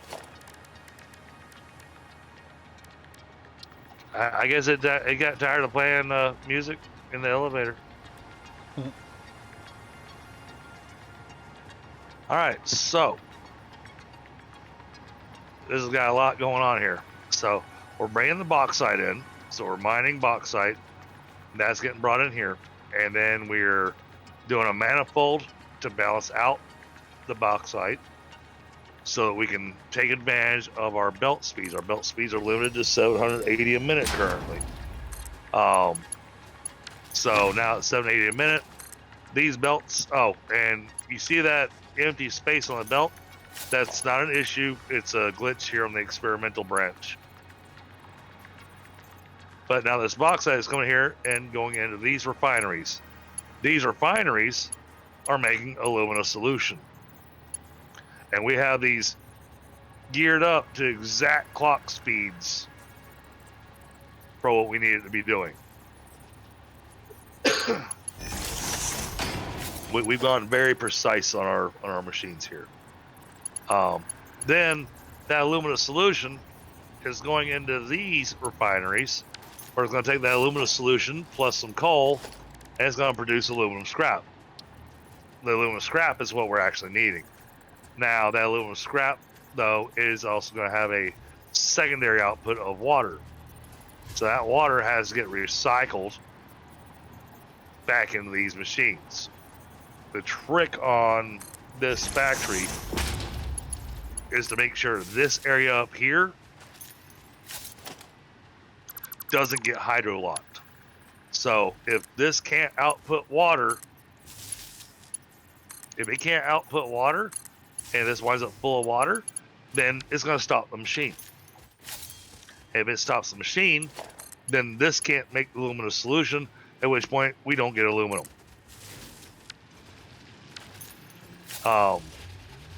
Now, after that's done, and we've done the careful work, Tundra's done an amazing job with it, but we have the water coming out of these, and it's going to feed back into these so that we can have a limitation on our water. And the primary thing feeding these things water is going to be from the secondary machines making the scrap. Now the scrap then is going to head downstairs, which is where I was just at. This is where we've been putting most of our time in today.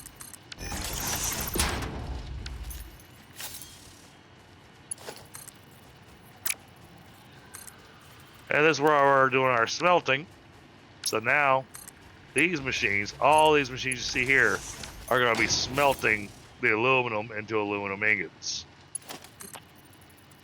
And then, those aluminum ingots are heading downstairs to the next level, where then we're going to process them. But for the stuff that we're making downstairs, we also need copper. So we got ourselves a little row here making copper ingots as well. So it's a lot of math, Eric.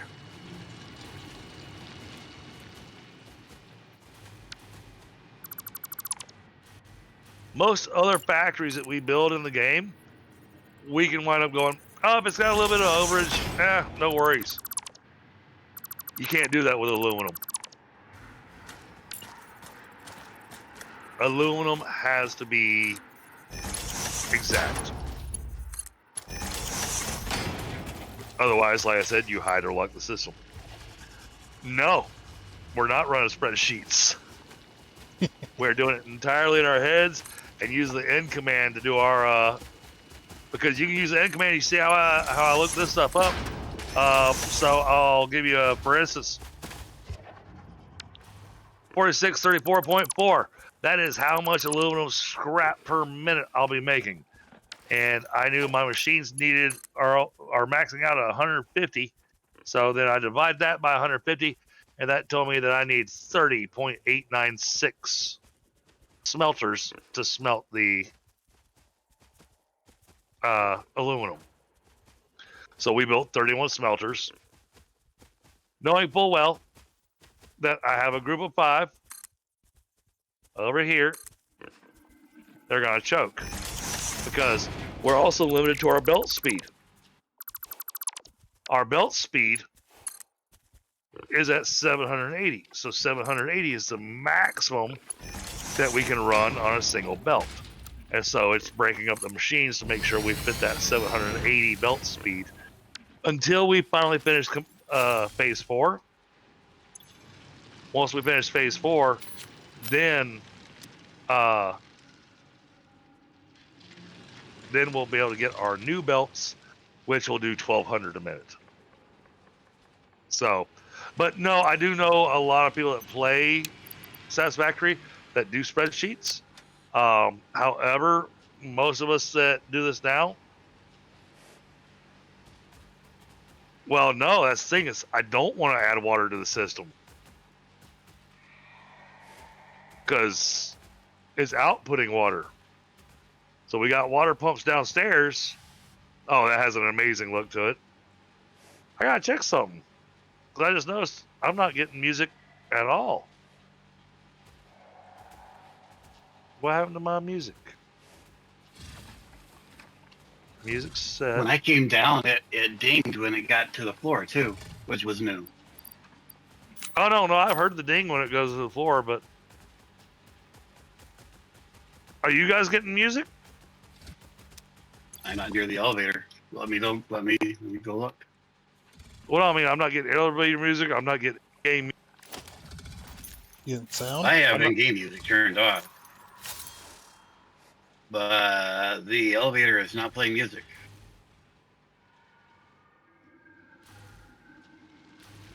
Okay.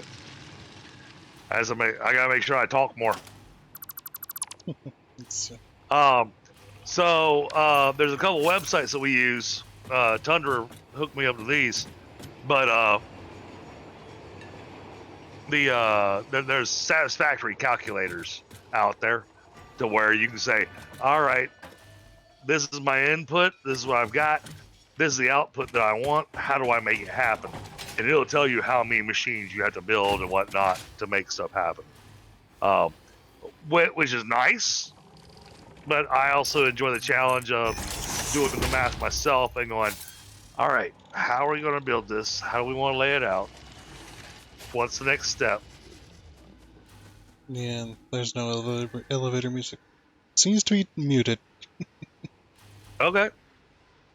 So it's not just me.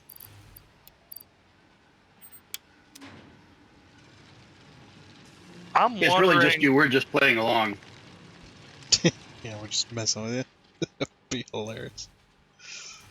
Just stringing you along. Well, no, it's making me wonder if I need to have us all go back to the main menu for a second and have me reboot the server. Looks like other than that, everything's fine. Okay.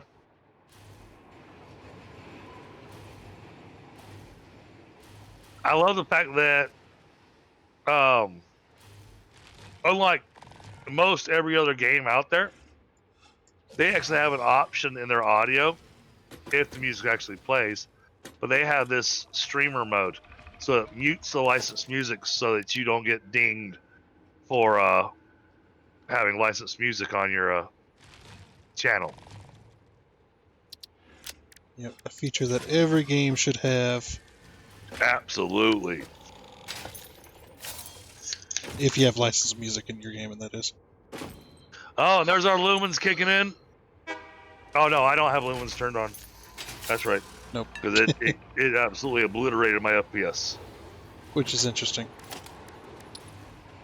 And I say interesting But- because I've got less RAM and not as good graphics card, but I can run Lumen just fine. But I'm also streaming at the same time, and so it's And doing. I'm the recording. video card is doing double the work. It's like, and I'm Well- recording. But the thing is, you're recording, so it's not having to do double the work. Mine's doing video on one screen, doing a video on another screen, and uploading that video at the same time.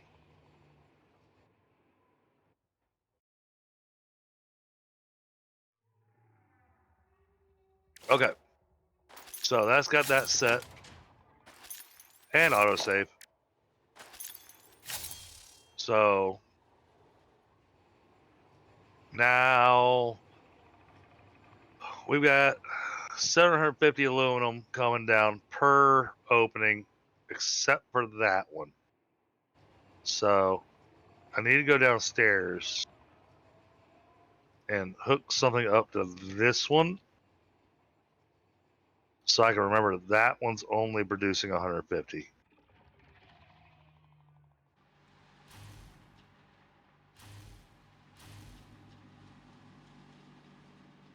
Hey, I might need to back out of the game and log back in to get the music, but y'all are saying the elevator's not me playing music for any of y'all. Correct. But I'm not getting any in-game music either. All right, heading down. Doesn't play all the time either. Heading down to this floor. Okay, now this is going to be an interesting setup.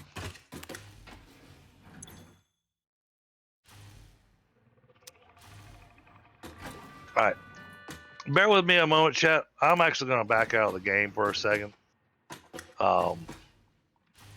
You miss your elevator music.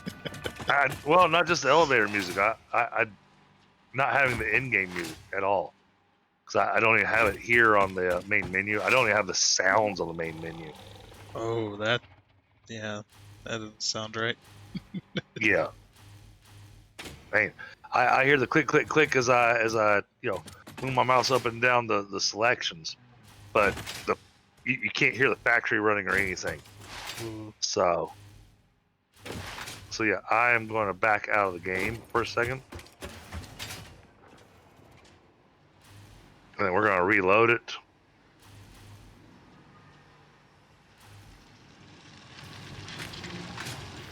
Hey, we are playing on experimental, so I mean, random unknowns are expected to happen.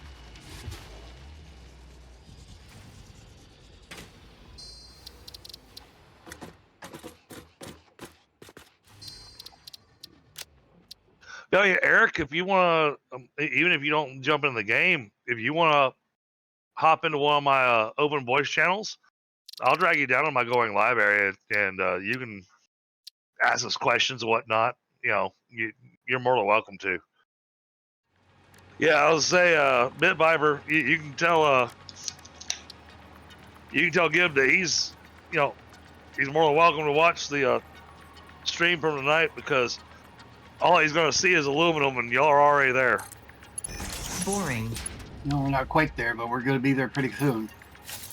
I see you avoiding Yeah. spoilers. He is. He's trying to. He's trying to. And I'm trying not to tell him or guide him in any way. I'm trying to let him make the decisions. Yeah, I mean, I toss him suggestions and ideas, tips and things. Oh, well, like you did with me, Tundra. You know, where you threw a few tips to me on ways to use the system.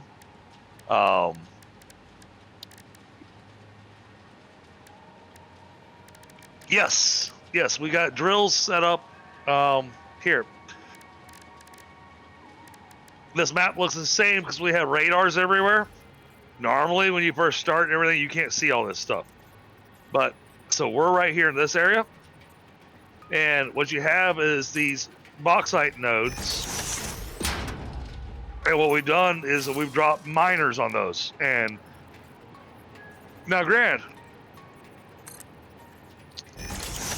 these nodes have a infinite amount of the resource.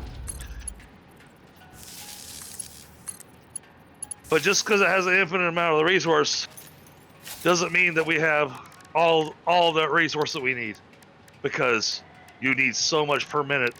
And so that's why we've got 4 bauxite nodes feeding this factory. Actually, I think we got 5 now. We got 6. 6. Yep, 2 impure, 2 impure, 2 normal, and 1 pure. Is it 5? Yeah, I guess it's 5 then. No, there's 4 around us, and then yeah, it is 5. Sorry. Okay. Yeah, then we got the one that I pulled from the coal area upstairs. The one you said we needed to add into the mix to actually get the best bang for the buck here. Yep, and you're just like, how did you do 10 refineries for this? Yeah. And then you got to build it, and you're just like, oh, all right. That makes sense now. Because I didn't, fully overclock them all. Right. But 10 refineries was the best thing for my inputs of my other machines. That's why I use that number. Which makes sense. Yeah, I've actually recently been getting into the whole not fully overclocking every single thing, but going with, okay, this is how much I need to be outputting to these machines, and this cluster of machines needs to be fed by this belt with this amount. So then I've been clocking machines based on that, based on those kind of numbers. Makes sense. Then your logistics is so much simpler. So now I think I'm about to go do some roaming around, or I just need to ride on top of the aluminum train. That'll be the smart thing. I need to ride on top of one of the aluminum trains. Then I need to ride on top of the other aluminum train. Wait, they're both going to the same place, aren't they? No. They're not? No, one goes to fuse frames, and the other one goes to rocket fuel packaging. Which okay, is well, the big rocket fuel plant. I'm not worried about the rocket fuel packaging. Oh, we should shut off the sink on the rocket fuel packaging. Yeah, we should shut off the sink on the rocket fuel packaging, because that's just using aluminum and throwing it away.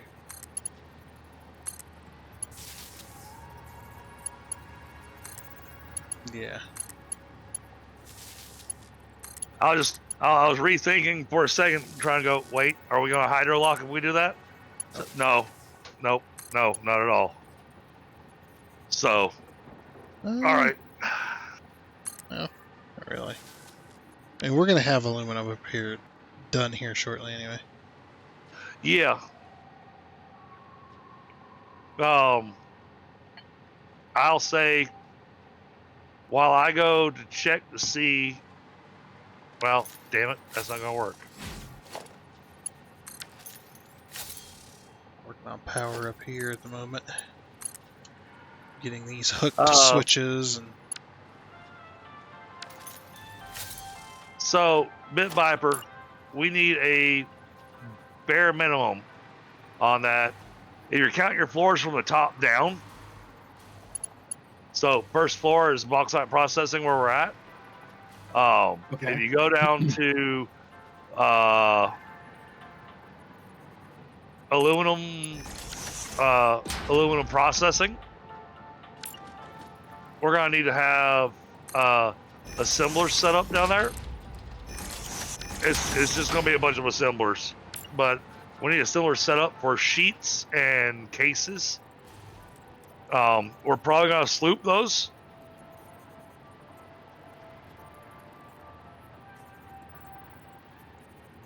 I know the sheets are gonna get slooped for certain.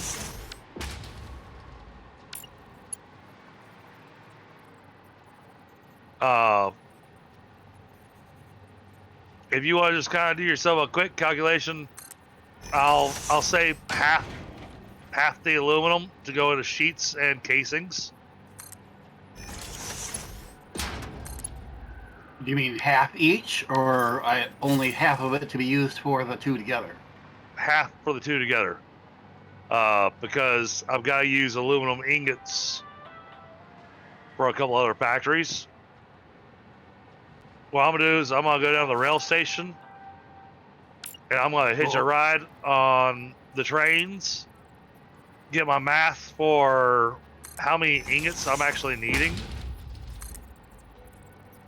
1,300. Okay, so I've got six Oh. things coming down, so I could use 3 of them for this stuff. So you said 1,300 is what we're needing, Tundra? Yep. And I'm getting ready to recheck, but yeah, I remember that being the number. Was 1,300 ingots together. Okay, well that makes that easy.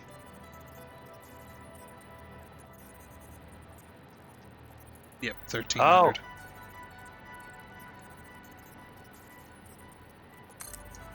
All right. Yeah, and I knew you were going to summer sloop the ingot machine, or the ingot smelters, so I was like, yeah, that won't be an issue.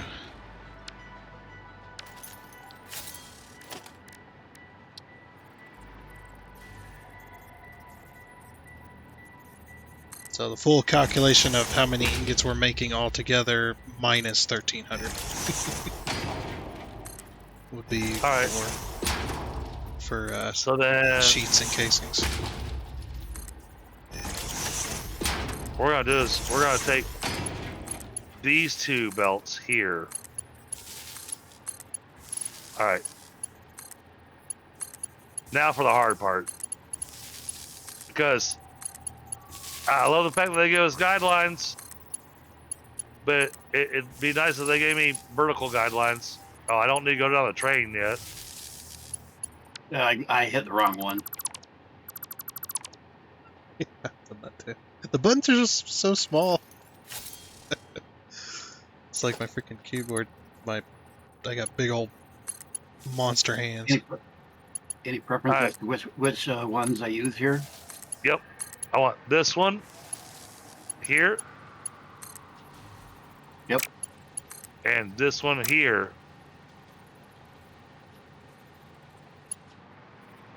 The 2 of those together, those are going to feed the train with just ingots.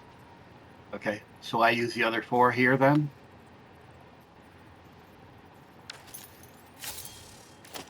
Yes. Okay, Just keep in mind this one right here it's a separate one. is not a 750. Do I use that one? Yeah, oh yeah, definitely use it.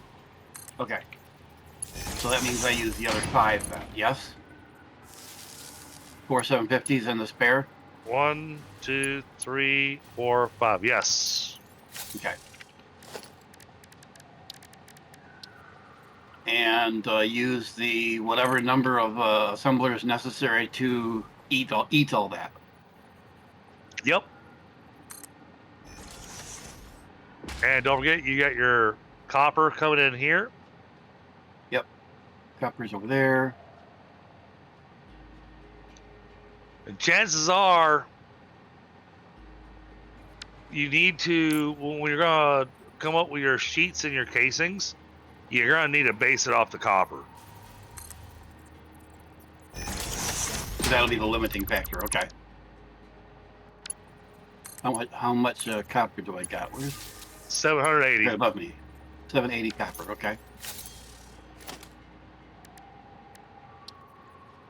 So This you asked is- about This is L-clad, right? Alclad and casings, both. Yeah, we're using an alternate that for the casings that also uses that copper. Yeah. So if you, and that's why it's all being done in assemblers.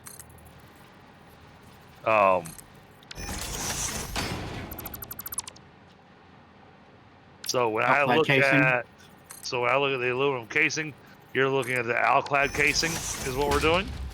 Yep. Okay.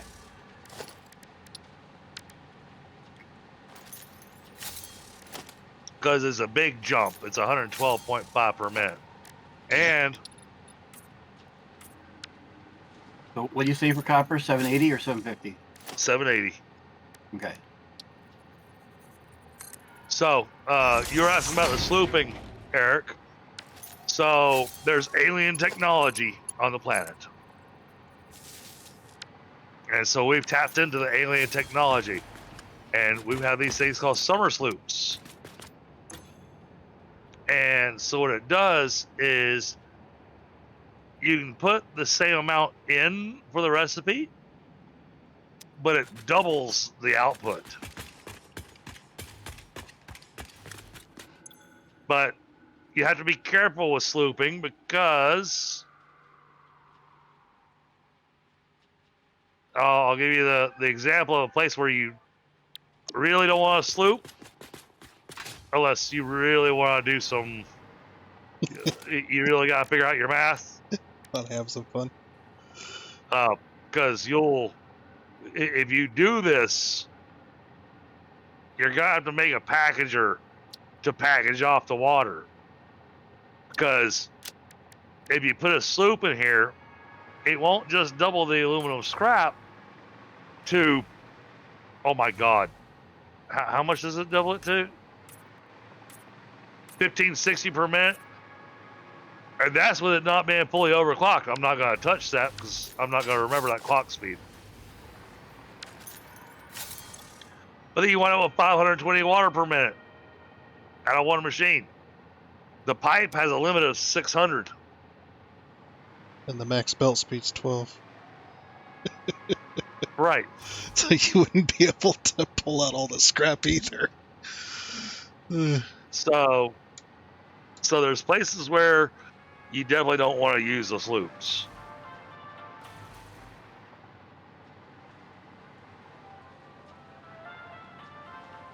Now, granted, you could,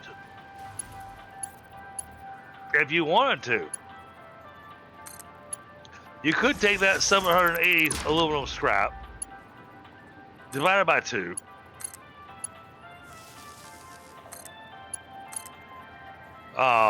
which brings it down to,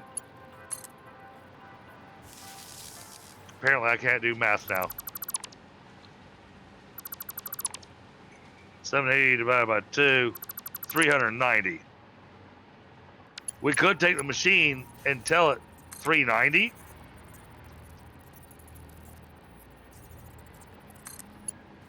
And then throw a sloop on it. At which point it'd still be doing the 260 water per minute. But holy shit, we could make so much freaking aluminum.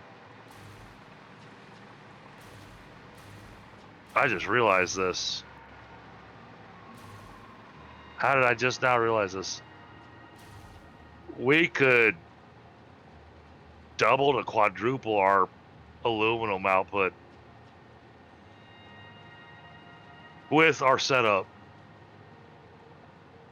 But we would need so many refineries. And it would require so much finite math to make sure that we didn't hydro lock or anything.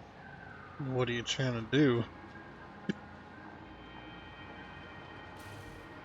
Well, I just realized that we could,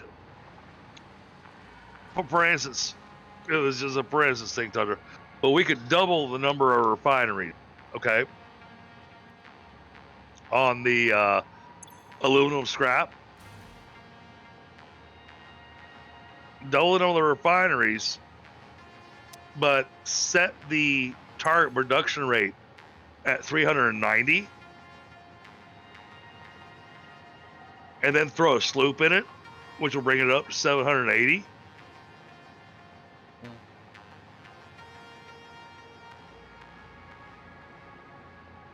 But then you wind up with you still wind up with a ridiculous amount of water. Yeah. I think I'll settle for slooping the ingots. Oh yeah. No, absolutely. I was just looking at the possibility there, going, oh wow, that would take some really complicated math, but we could make it work.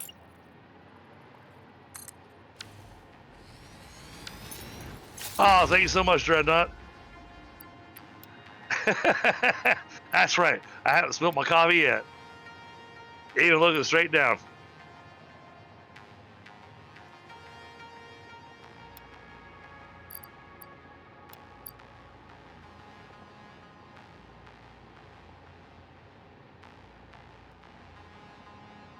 Oh, I guess that doesn't do.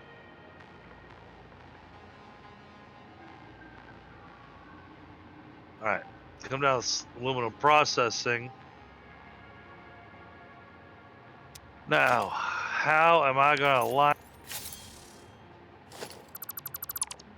these two? I really wish it gave me vertical guidelines. At all.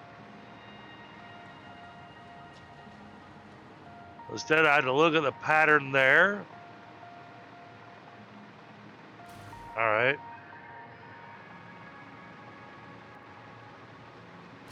Are we aiming for roughly the Means same amount of that both the goes sheets there. and casings on the output? No, more sheets than casings. By how much? Like 2 to 1, or just a little more? three- Or 3 to 1. 3 to 1 more sheets, right? We might have to swap that up Hey. later. Yeah, well, we might have to swap it up, but As a rough goal. Give me a second. I'm trying to aim here.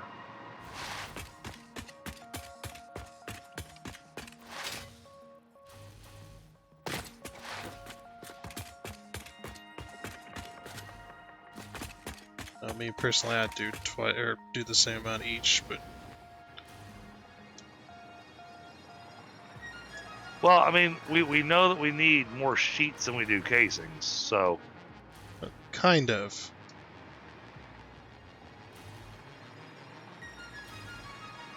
But because we don't have any factories technically right now that need sheets, because those factories have already been served by their own personal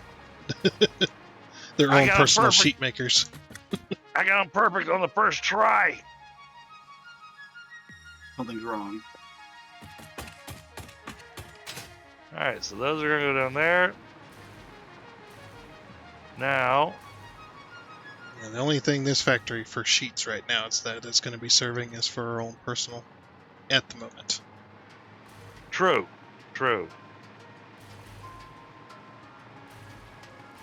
But there is one factory that does need casings. I don't remember how many. If It needs that many. and then I don't even remember which factory that is. Oh wait, was it the cooling systems? Tundra, I'm gonna need your help down here at the rail line. What did you break something? No, I haven't broke anything. Yet. Being thrown all over the place. That's my pink. No, not bad. I got a couple of ceiling holes that I need your help with. Seating holes. I did make sure to give enough room above the train station so that we could run belts above them. I saw that, but I'm now in your realm over here, and I'd rather you be the one that makes sure that it stays pretty and everything. Yeah, the floor holes can be in anywhere, and then we'll pipe it to the train. So, Right. or belt But it to the train. I'm looking at how I have this set up, and I'm going, I don't know how you want to do this.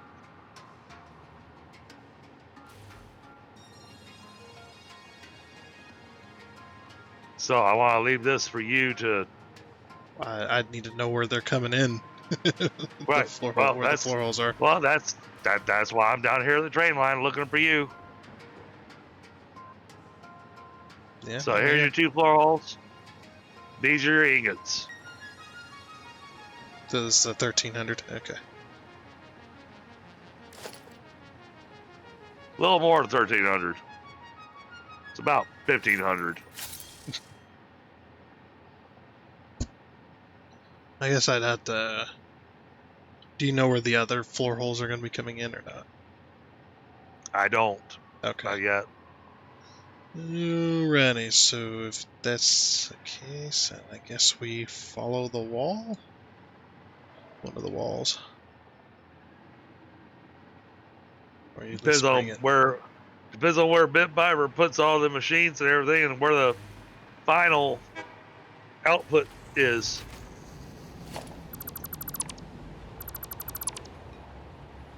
Okay, so that's I done. will arrange them so they make the most trouble for you guys. Okay, sounds good.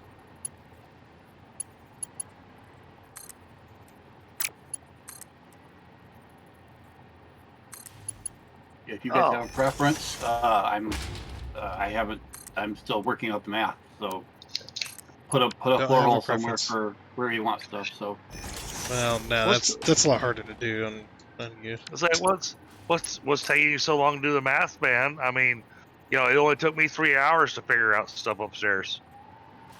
I'm also eating. You can't math and eat at the same time? I have a problem mathing when I'm not eating. No, I don't blame them there. When you're eating, you want to be able to enjoy the food.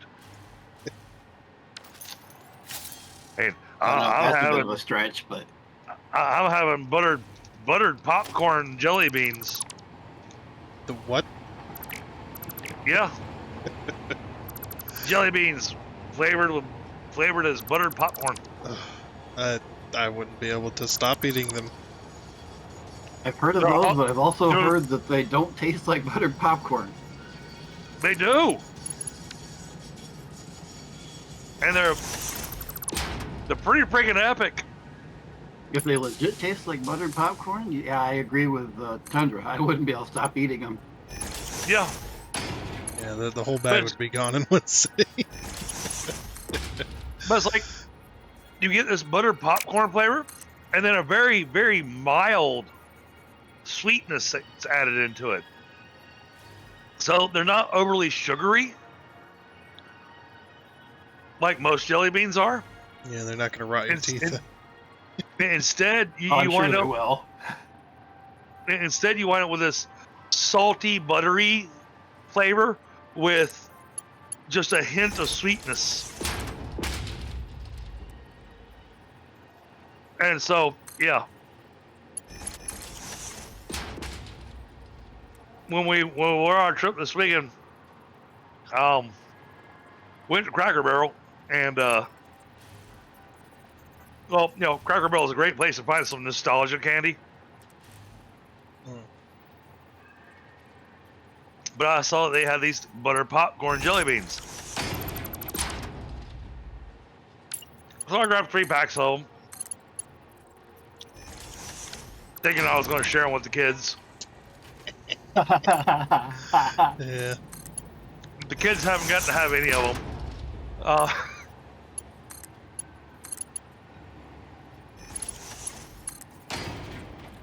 Instead, they got my other favorite nostalgia candy. They got the bottle caps. Ooh, I haven't had those in ages. Oh, I know. Granted, when I share the bottle caps with the kids, I'm a horrible parent. I'm a horrible dad because I pull out my favorites first and then give the kids the rest. I get the coal and the root beer ones. They can have the orange and cherry and grape. Mm.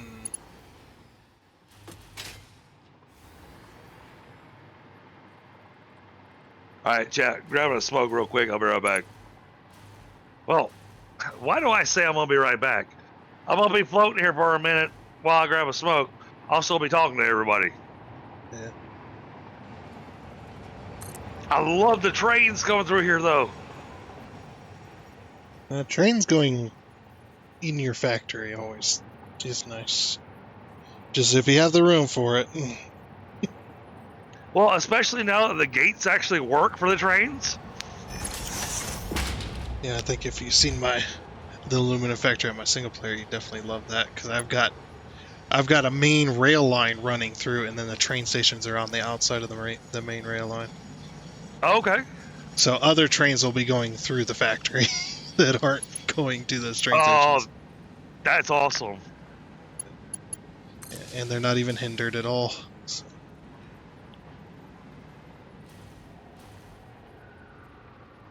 That is awesome.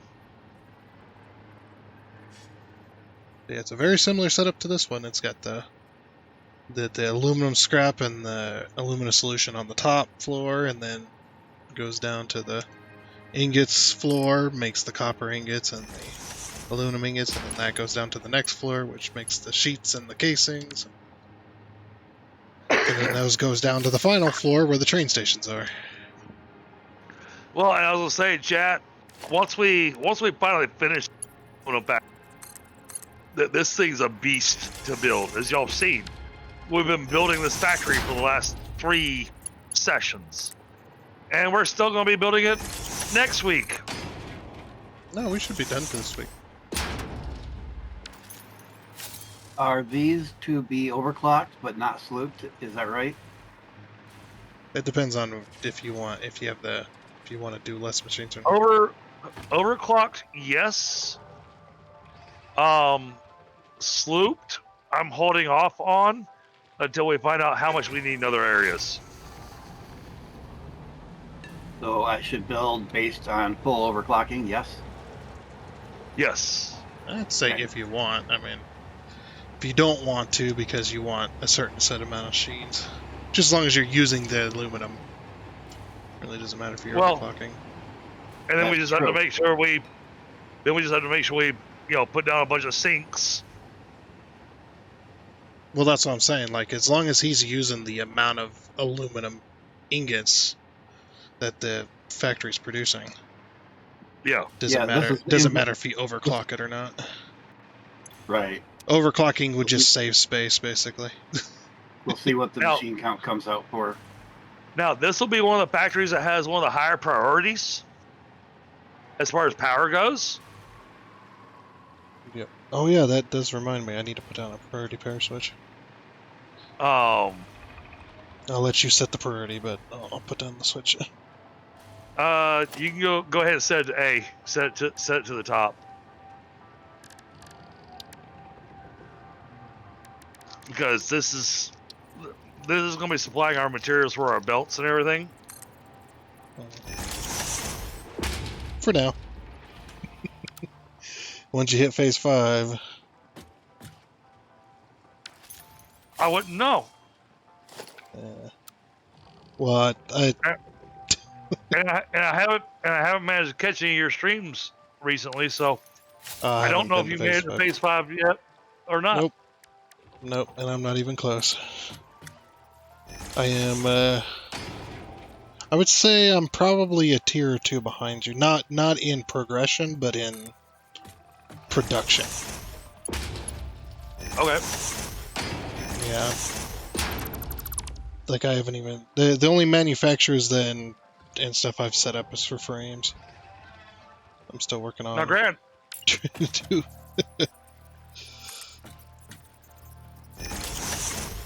call me selfish, but the other reason I've been kind of slowing down production on our server here is because, well, I don't want to lose you when we actually make it up to phase 5. Because one of the things that's going to happen, chat, is when we hit phase 5, Tundra's going to leave the server until his single player makes it to phase 5.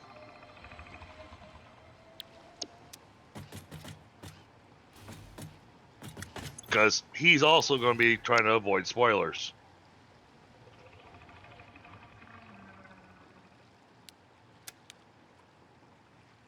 Nice. So priority grouper 1, you're saying?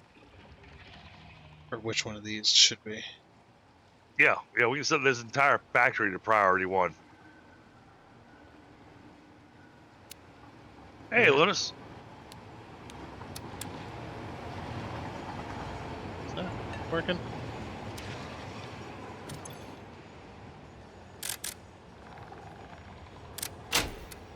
I love the elevator.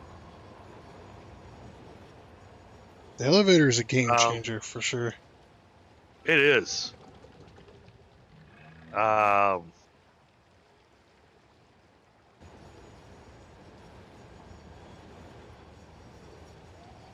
there we go. Okay, so the aluminum factory is in priority group 1 then. Perfect. Thank you. 10 likes. Awesome. Thank you, Linus. Oh, nice. Noonie!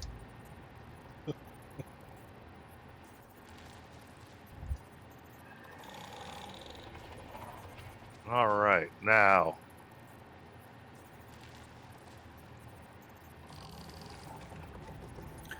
Casings. Okay, you're just doing your math right now. Yep. Do that. Crank it all the way up. So 75 ingots per minute.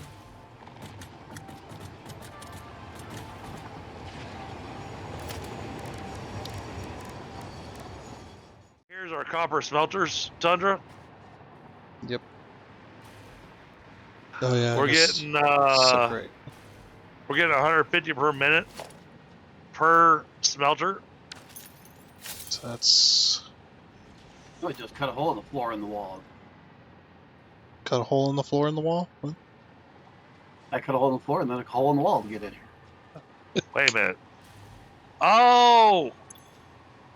I slooped Downstairs these. extends Shit. further. I Yeah. slooped these. Over here. That's So You kind of had to. 1, 2, 3. 1, 2, 3. 1, 2, 3. Okay, so what we need to do here, Tundra, we need to break these up into 3s. How you do that? So Why with a lever? 3s? Yeah, each hole will be 750. Wait, why No, 3 wait. though? Wait, It's 5. wait. You've got 11. Yeah, you know why? Because I can't do math. That's why.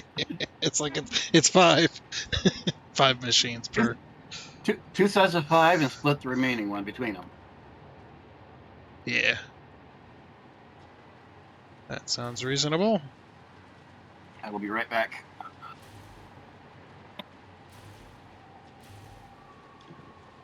Oh, I can't wait till we turn this thing on. I have to remove this merger. Not enough room. So yeah, chat. I'm really looking forward to when we turn this thing on because, holy cow! This is a. I know you see we have a lot of empty space here, but that's because we got a lot of stuff downstairs, got a lot of stuff upstairs. This is a beast of a factory. All right, Eric. Have a good night.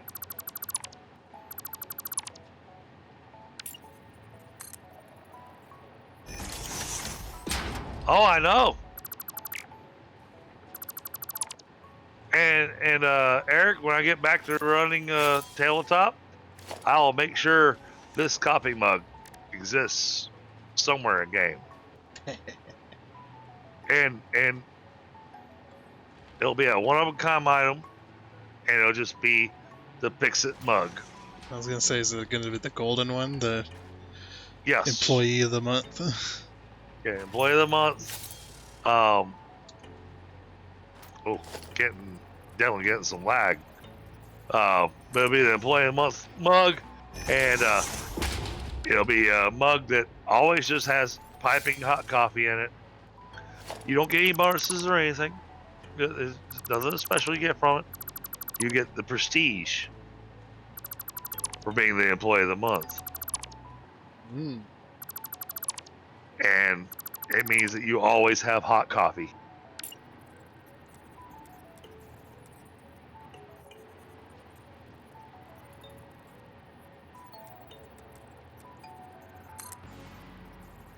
And because, as we've seen, it's impossible to spill the coffee cup, hey, we look straight down, and you can't pour coffee out of the cup.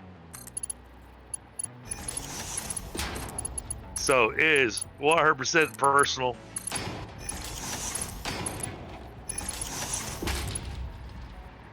Because no matter how much you wiggle this thing around, the coffee does not spill out of the mug. And I realize it's a silly magic item, but at the same time, I think it'd be a cool magic item.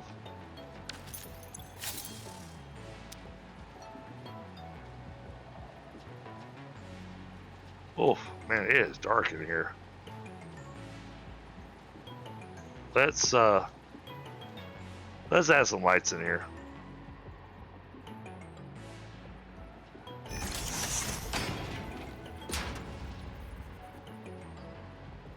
As soon as I can remember where they're at. They're in I think they're organization. organization. Yeah.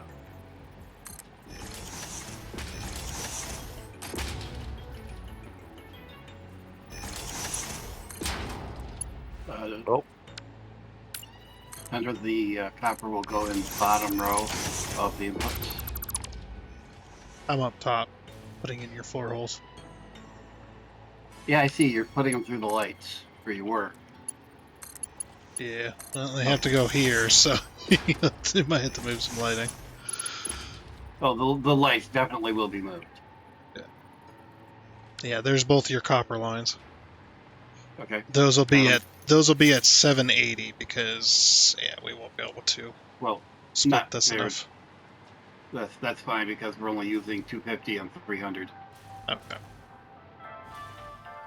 Now, luckily, we don't have to sink the copper ingots because the extra copper ingots because it isn't part of the loop system. So.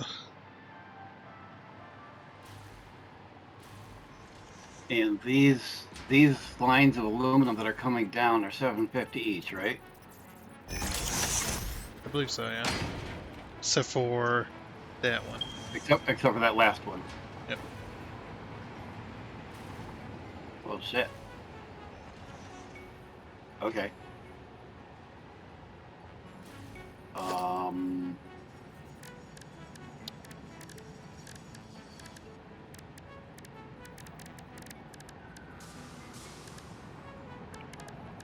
Special. 1, 2, 3, 4.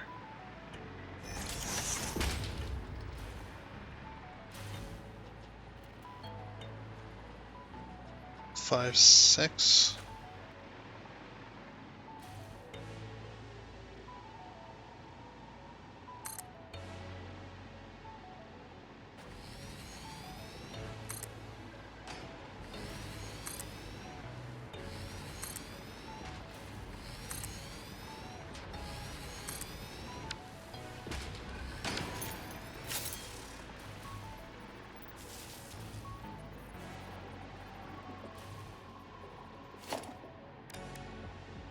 Now, there's another bug with 1.1. If you middle mouse click a lit light, the ceiling lights, they will stay lit, even though they have no power.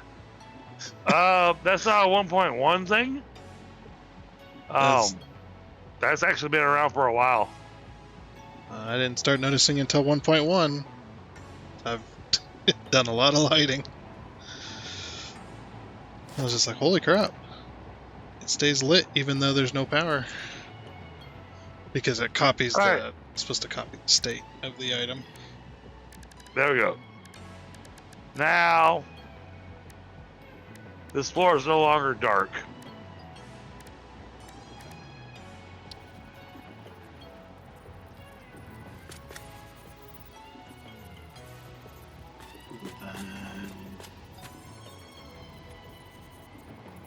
This one here. Well, that kind of sucks. And honestly, turning on global lumens makes it where, you absolutely have to add lighting. Otherwise, it gets really freaking dark.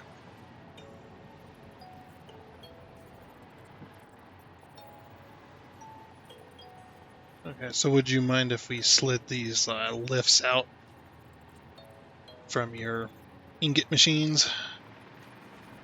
You 'Cause- do what you do what you need to. Okay, because I need to put a smart splitter in here. I tried to keep it as tight as I possibly could. Right. And dang it, he's connecting to those ingot machines already. I can see the But lift check- down there. But check downstairs how it's set up to make sure you're good. Which ones are you wanting to do? So the ingot machines, we need to get smart splitters on them. The So- copper or the aluminum? The aluminum. Ah, Yeah. okay. I can And take these off. Okay, because I need to move the floor hole slightly No problem. so I can put in a smart splitter. Why do we need to move the floor holes? Why wouldn't you just put the smart splitter? Okay, I'm not sure what you're doing. So I'm going to be sinking the extra ingots that you're going to be making, because you're going to be making way more ingots than we can use 100% of the time. So It's either that or I sink the scrap. One of the two. Yeah, because you're not going to be using 100%. You're not going to be using these ingots 100% of the time, which is going to back up the system. honestly, I think logistically, I think it's going to be easier to sink the scrap. I realize we don't get as many points for it, but I'm not worried about points either. Yeah, we can sink the scrap then. I think sinking the scrap is going to be your. Yeah, but you're going to have to move your... You might have to move your... Oh wait, no, you've already got smart splitters on everything already, don't you? Yeah, you shouldn't have to sink anything, or you shouldn't have to change anything, because we got smart splitters. No, that was out of the elevator. There we go. Okay, yeah, Back up to the holes now. Yeah, you can hook them up. Alright. I got it. So we just drop a sink I've already got the at the sinks end in of place. each of these. Yeah, I've already got the sinks in place as well. Oh, I'll just wait, use where? They're down on floor. I'll just use the ones in there. You had so much space Oh, okay. down there. That's Okay. so I was like, I'll just put the... Like, that'd be kind of cool. We'll have some scrapper running around in a interesting belt line. Kind of like a circuit board. All right, where's the copper? There, there. So we'll use this one. Hold on. Wait. Don't pull from there. Okay. Oh, I'm just pulling any excess. It's not going to affect the factories below. Yeah. I'm trying to see if there's a spot above you can pull from. Not really. Okay, never mind. Forget what I was saying. Oh, actually, yeah, I see what you're saying. Okay. If I pull from here instead, right before that one. Yeah. No, that won't work Actually, either. That wouldn't work Actually, either. no. Pull from this belt right here. I'm trying to pull the excess out of that particular machine.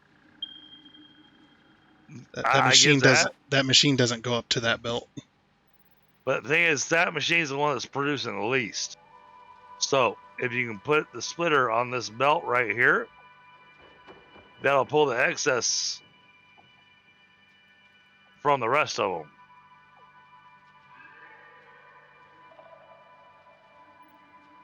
The rest of them are maxed out. The one you were trying to pull from is the one that actually has the reduced amount. So if you can stick it on this belt right here, that would work. For the excess coming off of this merged line, but not from the excess off that machine. Right. I'll just not worry about it. Because there's no way I can without changing what's there. Yeah, so since we got all this open space over here, that's what I was saying. We should just set up sinks. Multiple sinks Yeah, I've already. per machine. If you've seen where the sinks were, you'd understand what I was doing. Okay. You'll see. It is unnecessary, but it is. I was like, this might be kind of cool. I don't know. I 100% trust you because I know whatever you build is going to look really, really fantastic. So, And because I'm setting it up this way, we could even start the process of turning that on because it'll just go to the sink. okay. That'd be awesome because I would like to. I would like to end the stream with flipping the on switch. Yeah. But it's also starting to get a little late.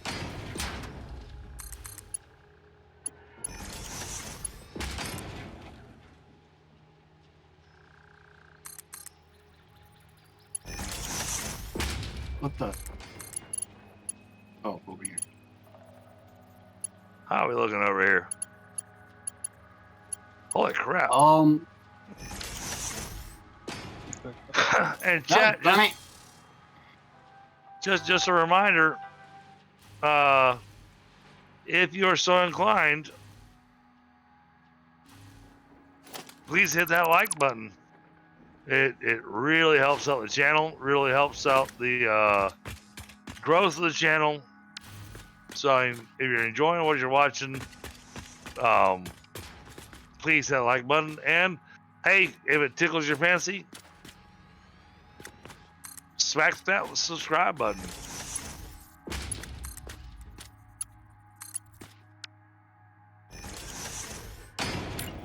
I also have a Discord where if you actually want to catch whenever I'm going live, and on my Discord, there's a channel there that has DDG schedule that actually will tell you exactly what game I'm going to be playing each night. The only one that winds up being up in the air really is Thursdays, because it all depends on things. So normally GURPS is every other week, but GM just messaged us this week going he's going to run a session this week, and the following week he's not going to be able to run. So I figure we're probably going to run this week and then take 2 weeks off. Okay. I think I see what you're doing there, Tundra. Yeah.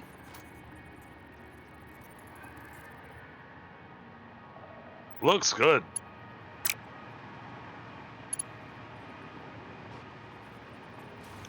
Well, this is where that straight belt thing really comes in place. Yeah, it comes in handy. It makes it look fancy.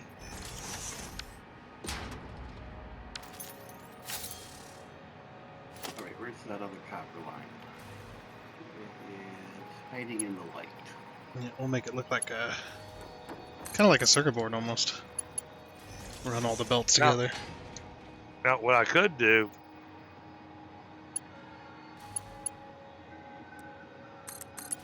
I could just do this, but the factory's not ready for it.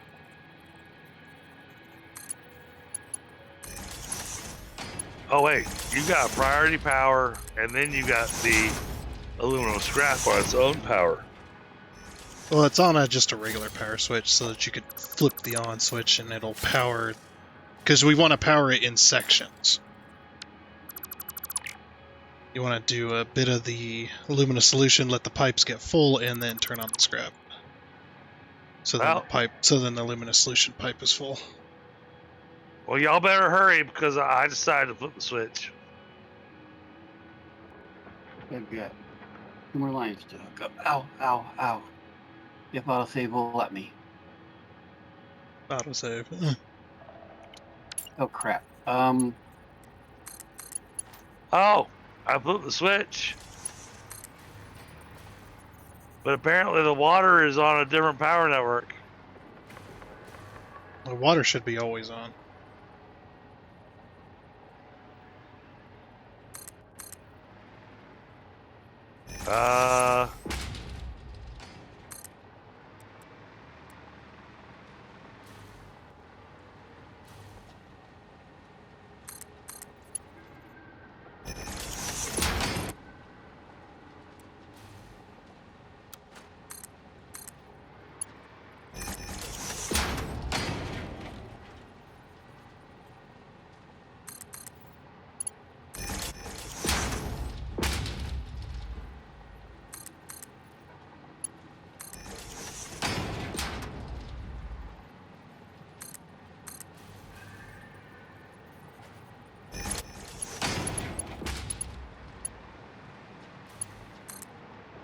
Ah, shit. Really? Fine, whatever. Well, chat, we're going to be wrapping up here in a minute. Because apparently, the server's not restart in just a minute. Get 10 minutes. In theory, it's ready. The output doesn't go anywhere, but the machines are ready to accept everything, I think.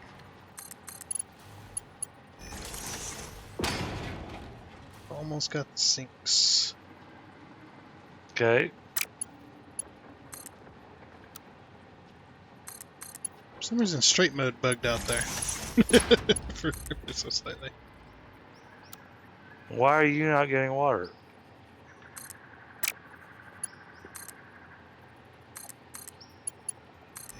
The pipes are full.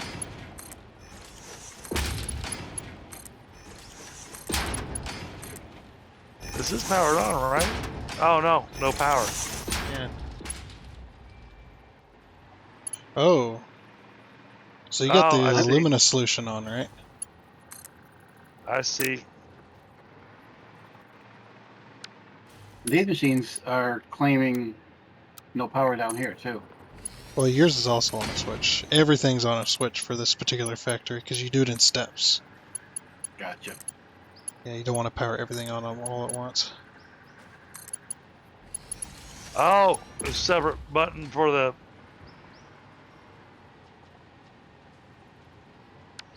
Oh, man. This rock ruined my belt.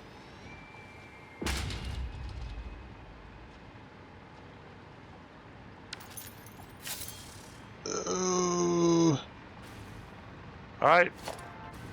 Alumina solution is running. Sweet. Then once the alumina solution fills up the pipe, it's going to take a minute. So. Oh, that one's not powered. Whoops. It was me. There it goes. Yeah, sadly, we're gonna have to call a stream before. Oh, there we go. There's some scrap going. My game is lagging all the hell at the moment. It's not too happy.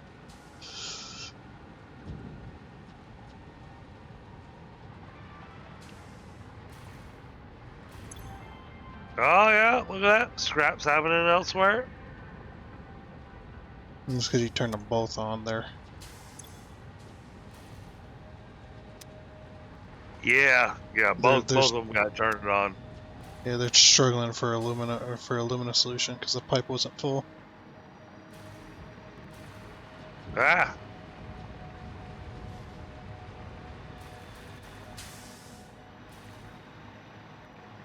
Just turning that off for a minute. Yeah, server's starting to break down. Ever so slightly.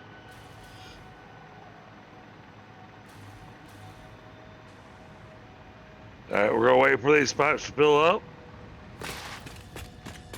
But unfortunately, we are at the point that the server is actually gonna kick us out. And when it does the big restart, it takes it a few minutes. But it also means it's bedtime for me.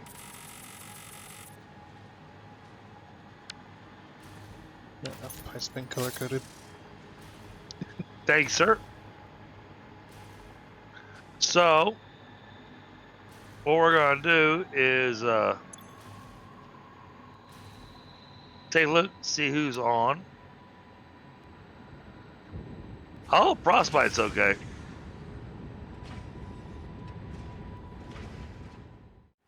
Alrighty, well then, unfortunately, that is going to have to be it for for this episode of Satisfactory on the dedicated server.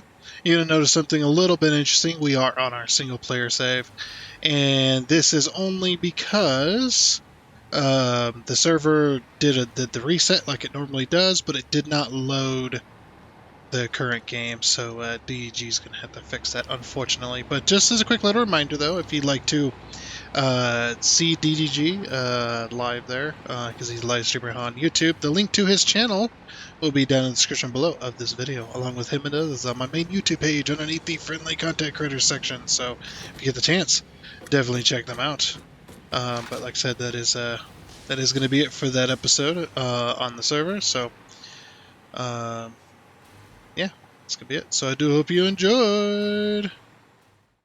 Oh, and before you go, I would like to give a huge shout out and thank you to all of the investors you can see here.